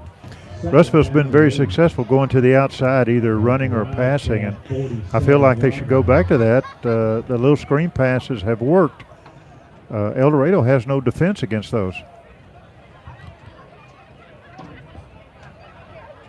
They're going to give it to Latrell Thomas this time, running the sweep, running left side. He's got a lot of room, but that's because we have a flag here coming back against Russellville as he gets to the 40-yard line. But I think this is going to be a penalty on Russellville. And it's going to be a hold from the spot, and that's about 2 yards behind the line of scrimmage. And so they'll move it back to where, the 40-yard line? 40. All right, so they're going to call it from the 50. It'd be a 13-yard penalty. Russellville still looking at 2nd down, but this time 2nd down at 21. Clock rolling. Russellville trailing 47-40.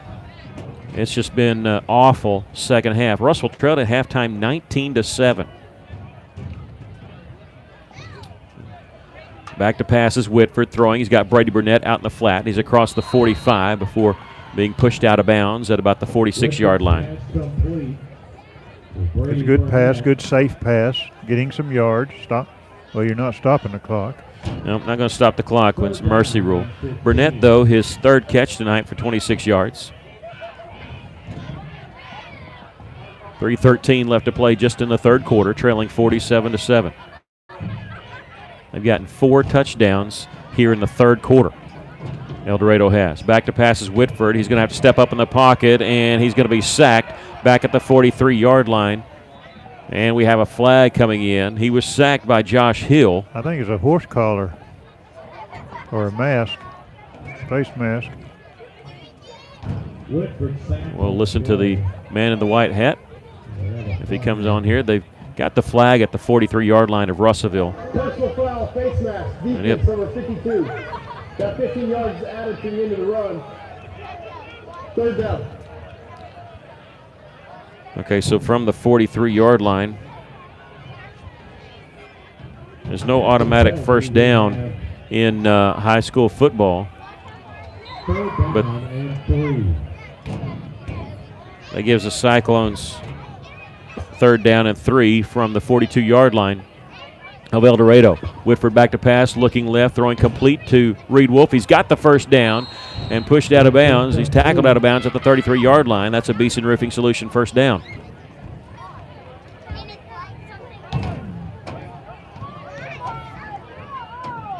I give him the 32. That's even better. A 10-yard pickup. That's Reed's 4th catch for 33 yards tonight.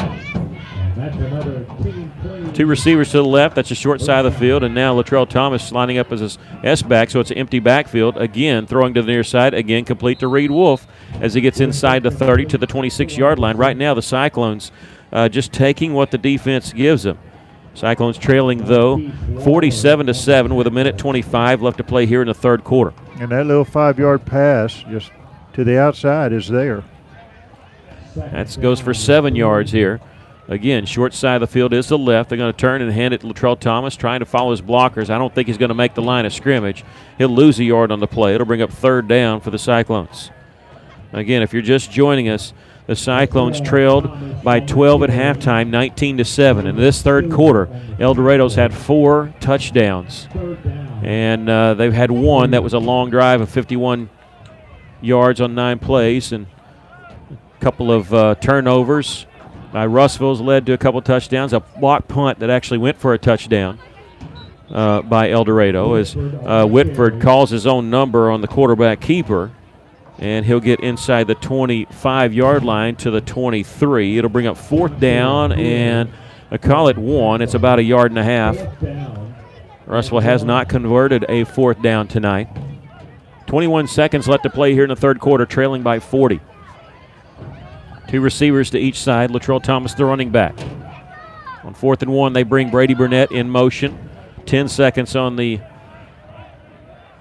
third quarter, left in the third quarter. Russell doesn't have to snap it, and we're going to wait and see if they're going to snap it here. 3 seconds, 2 seconds. They do get the snap off.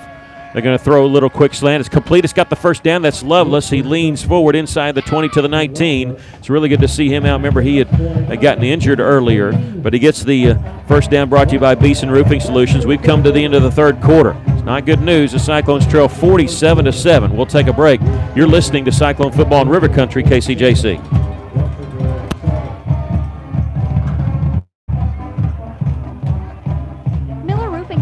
They've been serving our neighbors in the River Valley since 1991. Miller Roofing offers residential and commercial roofs in a variety of styles, pitched, flat roofs, and more, plus a wide variety of materials, tile, shingles, metals, you name it. Also at Miller Roofing, they do chimney caps, wood repair, they work on your gutters, they do custom metal fabrication, chimney flashing, and tons more. So get a quote today from Miller Roofing. They're not just good, they're great. 479-890-3499. This is Todd Bommerstorff, Market President with Centennial Bank, and one of the best things about being a community-focused bank like Centennial is that we can focus on what matters, real relationships. That means the focus is on you as the customer. At Centennial Bank, we're real bankers helping people by building real relationships. Come see for yourself the difference our real commitment can make. Stop by any of our local branches in Russellville, Adkins, Pottsville, Clarksville, or Dardanelle, or if you prefer, experience us online at my100bank.com. Centennial Bank, member FDIC. As we start the fourth quarter, complete touchdown Cyclones. Sorry, just joining in just a little bit late. They started the fourth quarter a little quicker. Little slant there from Whitford to Marquise Peter on 1st and 10. It goes 19 yards for the touchdown. Yeah, it's a pretty pass and a pretty route that Peter ran, just right across a slant right across the middle. Russell going to try for the extra point. Connor Cooper. And he's been perfect all year, and he continues to be so. So the Cyclones trail 47-14 with 11:53 left to play here in the ball game. Scoring on the first play of the fourth quarter. We'll take a quick break. You're listening to Cyclone Football in River Country, KCJC.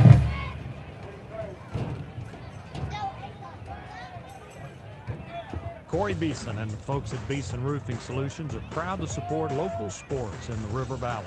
And they also want to say a special thank you to all their loyal customers and the community for their business.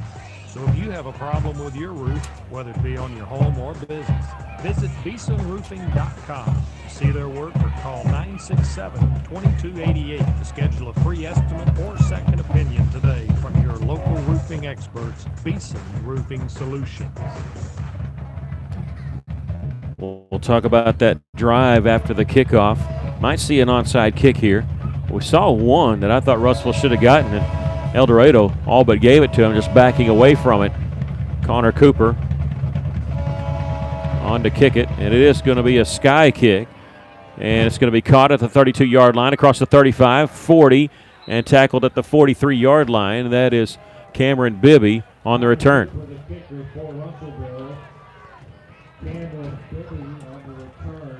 Cameron Bibby, number 12, taking it from the 32. He goes to the 43. So a return of 11 yards. On that scoring summary, Russell scoring on the first play of the fourth quarter. However, that was a 79-yard drive in 10 plays. Whitford hitting Marquise Peter for a 19-yard touchdown pass. Connor Cooper adding the extra point. Make it 47-14. Russell trailing, though. Mercy rule is still in effect. El Dorado back to pass is a jump ball. It's going to be incomplete. They were going for Washington, Jackie Washington, but they do have the backup quarterback in there, Sharman Rester, number 1. He's a 5'10 sophomore, 165. Does not have a touchdown pass or an interception. That was only his 27th attempted pass of the season. Kind of surprised there that they're going for it deep there on that play. Yeah. I am too. But it's not like they got to get the clock moving. The clock is rolling. 10:46 left. They're going to turn and hand it off the running back. Is this Yarborough? He'll get back line of scrimmage, but we do have a flag back at the 41-yard line. I didn't see who the running back was. I know Hicks is more than likely done. He had missed a couple games because of an injured ankle, and You have Brandon Moore, the running back. Okay, so it's going to be a penalty on El Dorado. I didn't see what I couldn't hear. I couldn't either. I assume it was lining up offsides or something. 5-yard penalty. All right, 7 penalties on El Dorado for 60 yards, 8 penalties for 85 yards on Russellville, but Russellville 6 turnovers. You're not going to win many games, turn the ball over 6 times. This is Rester, the quarterback, taking it, running right. He's across the 40, 45, and tackled at the 46-yard line is where his knee hits. Sharman Rester, the sophomore. I've seen him throw one pass. I've seen him run. I'd rather have him throw. Oh, yeah, I would too. He's a lot more mobile than Shepard. That's 8 yards on the pickup. 3rd down and 7 for El Dorado. Russellville trailing 47-14. Rester, the quarterback. Pistol formation behind him. Number 21, Brandon Moore, the running back. And Rester back to pass. He's going to throw it deep over here on the left side. It's going to be juggled and intercepted by Finley Golden. Intercepted at the 24. He's returning. He's across the 30, 35, 40. Picks up a block at midfield. He's at the 45, 40, and he's slung down at the 35-yard line.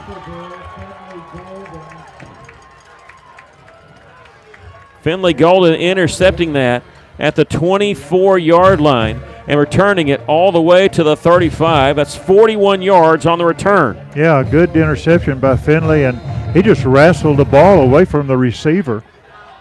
Receiver went down, and he just took off running, picking up some blocks. They're stopping the clock here, which they're not really supposed to do. They think it's under 35, so they stop it. But, hey, it gives us a little bit of extra time. Why not? Russellville trailing 47-14. 3 receivers to the left, 1 to the right. Whitford flips the ball in his hands. He's going to throw deep. He's got Lovelace open. It's hits, and it's going to be incomplete. Hits somebody in the helmet because it popped way up in the air. And it'll go as an incomplete pass, bring up 2nd down. Pretty good coverage out there on Lovelace there, Eamon Ingram. And it hit somebody in the helmet the way it popped high up in the air. Bring up 2nd down and 10 at the 35-yard line. Ball on the right hash mark. Whitford back to pass. Looking right. Nothing there. He's going to step up, and he's going to tuck it and run. He's into the 30. He takes a shot, driven backwards. Are they going to give him forward progress? We'll have to wait and see. And they are going to give him forward. That's why sometimes when you get hit, you don't try to fight through the tackle because you wind up losing yardage that way. It goes a 4-yard pickup, and it'll bring up 3rd down and 6.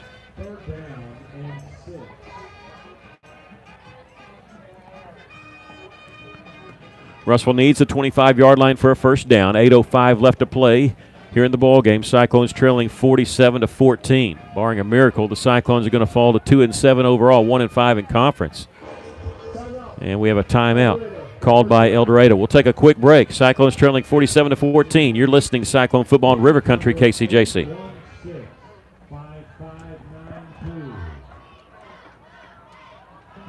Fellner's Athletes Corner, your high-performance athletic store for quality athletic footwear and apparel, features Nike, Under Armour, The North Face, Patagonia, Oakley, Saucony, New Balance, Brooks, Asics, Kabu, Keen, and many, many more. Fellner's invites you to make them your first stop. With more than 50 years combined experience, the familiar faces at Fellner's can help you with all your athletic needs. Fellner's Athletes Corner, 2320 West Main, Russellville, open 9:30 until 6 Monday through Saturday.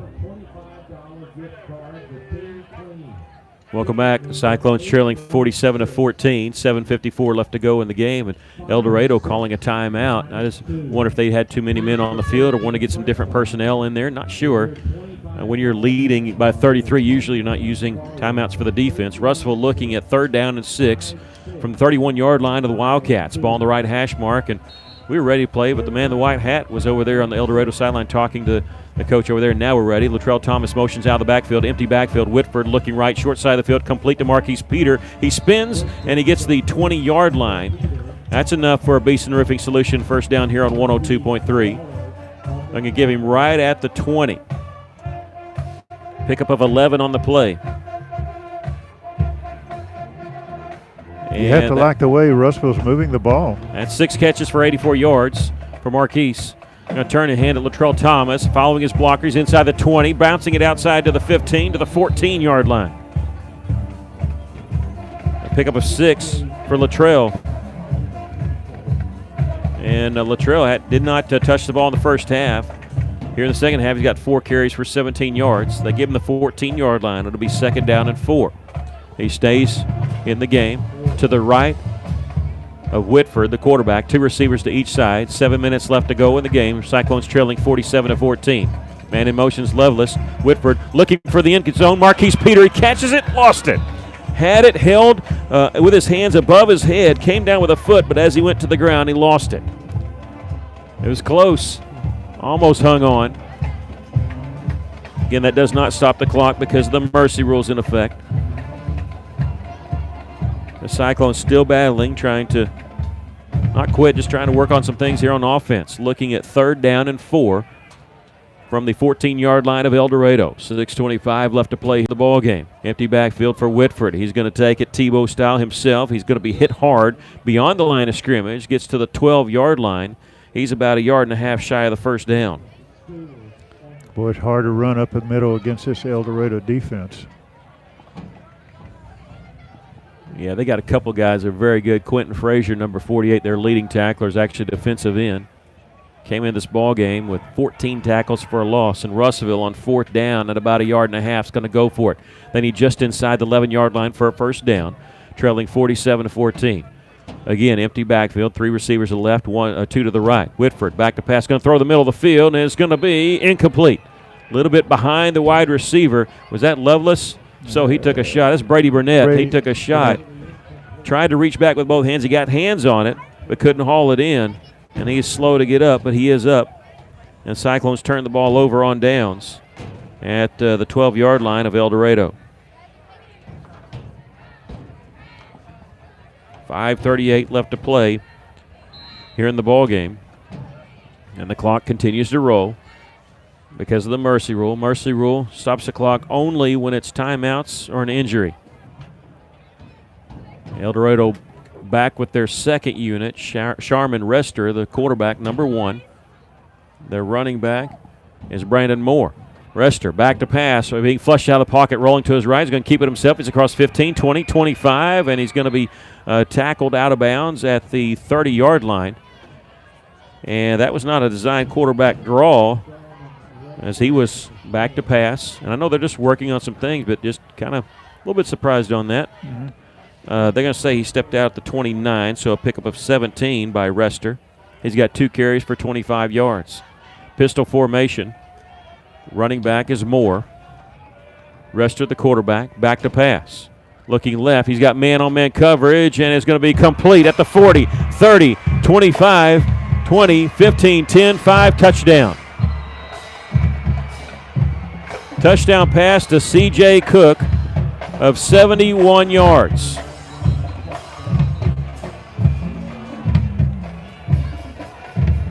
There's a flag, wasn't it? Well, I couldn't tell. It looked like we might have had a flag at the very end of that play, but I couldn't. I don't see. Okay, there's a sideline warning against El Dorado. I see it now because they're exploded on that sideline. They're excited about it, and they're coming over to talk to the coaches for Russellville just to make sure. Yeah, you wanted assessed on the kickoff, and I think Coach Weaver saying, yeah. Oh, no, it is. Okay, sportsmanlike conduct, number 3, Stephen Tollett entered the field. So that's big there, but it's not going to play anything on this. That play surprises me, really, being this far ahead. Yeah, I mean, I know you got your backups in there, and you're taking shots downfield with them. That's just sometimes if you want your backup quarterback to get some work, I understand that. Some passes, I understand that, but taking a shot downfield like that is very surprising. It goes for a 71-yard touchdown pass. And the first touchdown reception for number 17, Cook, and the first touchdown pass for Rester, the quarterback. The extra point is good by Grayson Hubbard. We're going to keep it right here. The extra point was good, making it 54-14. We want to tell you, after that, we have unsportsmanlike conduct. That'll be assessed on the kickoff. So what will happen is, and we've seen this already in this game before, it's a penalty on El Dorado and a 15-yard penalty.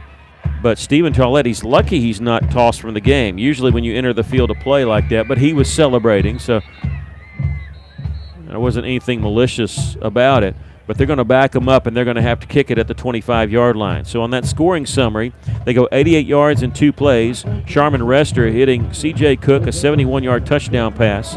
The extra point was good by Grayson Hubbard. Makes it 54-14, El Dorado leading.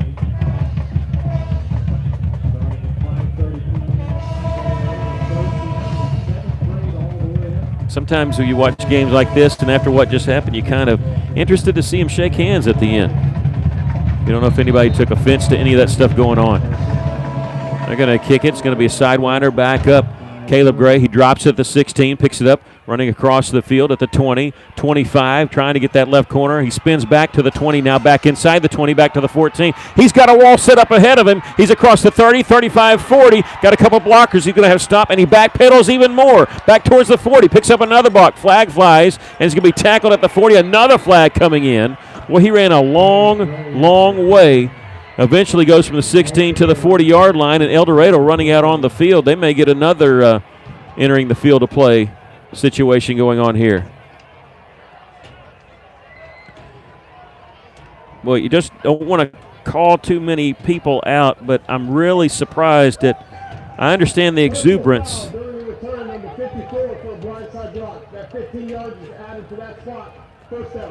Okay, so personal, I was being quiet so you could listen to the official. Hopefully you're picking that up. We have a mic tonight, and it's going to be 15 yards against Russellville, and they're going to mark it from where? They have a ball situated at the 42, but they put it back at the 26-yard line.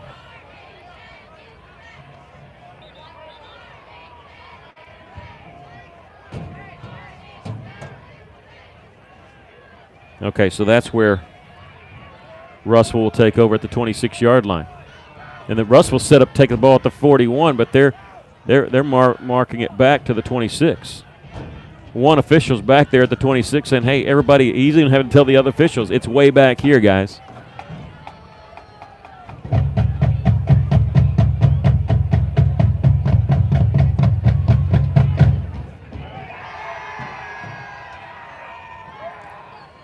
And now I don't know what's going on. I'm sorry not to say it's marking it back and trying to get everybody situated. They put it on the right hash mark at the 26-yard line. Russellville trailing 54-14 with 4:10 left to play in the ball game. This is going to set up Russellville's going to have to win next week if they want to make the playoffs. They win next week against Siloam, they'll be the 6th seed. If they lose next week against Siloam, then the season's over. And what it's going to mean is the winner of that game. So it means a lot to Siloam Springs, too. Now the coach for El Dorado's coming out on the field. Yep, and he's calling off some guys. I don't know if he's called a timeout here or what. And Reed Wolf is upset on that far side, and he's next to the official over there. Now, okay, I don't know what they just punted towards Russellville. I don't think Russellville called the timeout, did they, or did they? Well, looked like the Cyclones did call the timeout. So after all that, I can't tell. I mean, I could tell Braden Whitford was upset at looked like somebody on the offensive line, but I couldn't tell what happened. Maybe the play clock was almost down, but it didn't seem like if it was, maybe they started a little early. It didn't seem like it was should have been down after waiting to mark it. But Russellville ended up calling timeout is in the end what happened. They have the ball at their own 26-yard line after the penalty, trailing 54-14. Okay, now I think we're ready for action. And now a flag flies again. This one comes in from the back judge. Got too many people on the field. They got 12 people, and they blow it dead. So Russellville will get 5 yards without even snapping the football.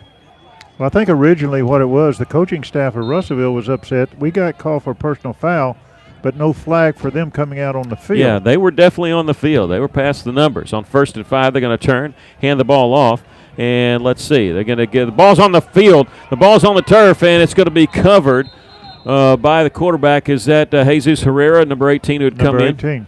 They turn and hand the ball off to Colonel Connor Murdoch, who had a carry against Little Rock Hall. He had fumbled on that one. This one, he fumbles, and Jesus Herrera, the second-string quarterback who's in the game, was able to cover. They'll bring up 2nd down and 6. Latrell Thomas back in at running back. He's going to get the call. Running left, back up towards the middle. Takes a shot at the 33 and stays on his feet. Gets to the 35, near the 36. He'll be about a yard shy of the first down. Make that Latrell Thomas on the carry. And let's see. They do mark him at the 36-yard line. And they do give him a first down. That's a first down brought to you by Beeson Roofing Solutions. 3:02 left to play here in the ballgame. Russell trailing, though, by 40. Herrera is going to hand off to Latrell Thomas, trying to get the right side. Ooh, he's tripped up from behind. Gets to the 38-yard line. Pickup of 2 on the play.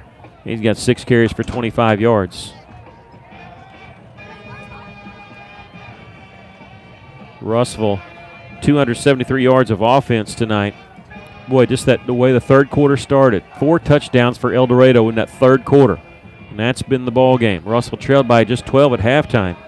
And here's a busted play. Jesus Herrera back to pass. He's going to throw, and it's going to be incomplete. Threw a little bit behind the intended receiver, Sammy Arizaga.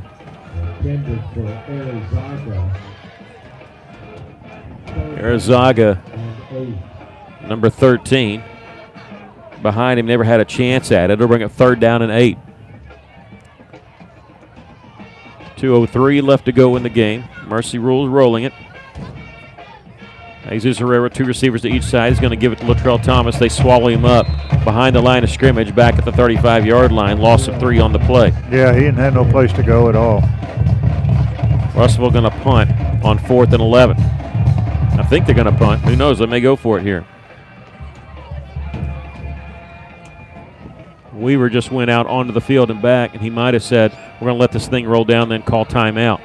Play clock's at 12 with 1:32 left. They're going to line up like they're going to go for it. Maybe try to draw them off sides. 3 seconds, 2 seconds.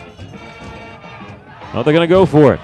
Jesus Herrera back to pass. He's going to be hit and sacked. Back at the 21-yard line was where they're going to mark him down. They had me fooled. I thought they were going to just try to draw him off sides.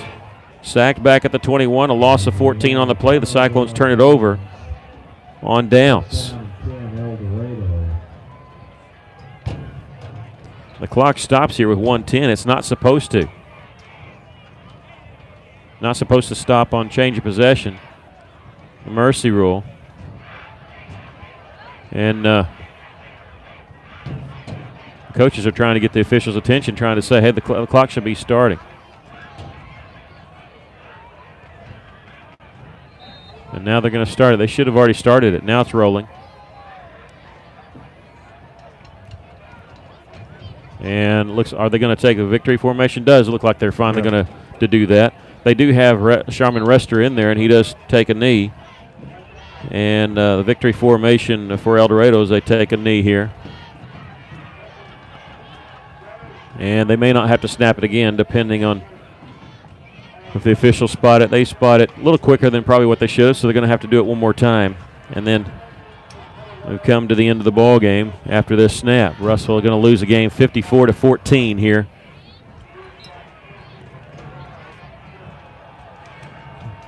All right, the Cyclones lose it by a score of 54-14.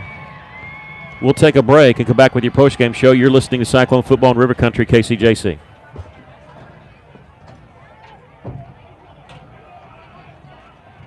Hey, it's Drew Mitchell for Lakeside Oral, Facial, and Dental Implant Surgery. Lakeside is really proud this year to be sponsoring our local sports all throughout the River Valley. They're committed to the area. It's just another way they show that. When you're in the market for dentures, wisdom teeth, or whatever the case may be, remember Lakeside Oral, Facial, and Dental Implant Surgery. Check out their website at lakesideofs.com. Lakeside Oral Surgery, helping make the broadcast of local sports throughout the River Valley possible. Joshua's Fine Jewelry, a luxury establishment in the heart of downtown Russellville, are taking it back to the good old days with a family-owned, family-operated business that pride themselves on personal interactions, beautiful custom craftsmanship, and an insanely knowledgeable and helpful staff that go above and beyond just for you.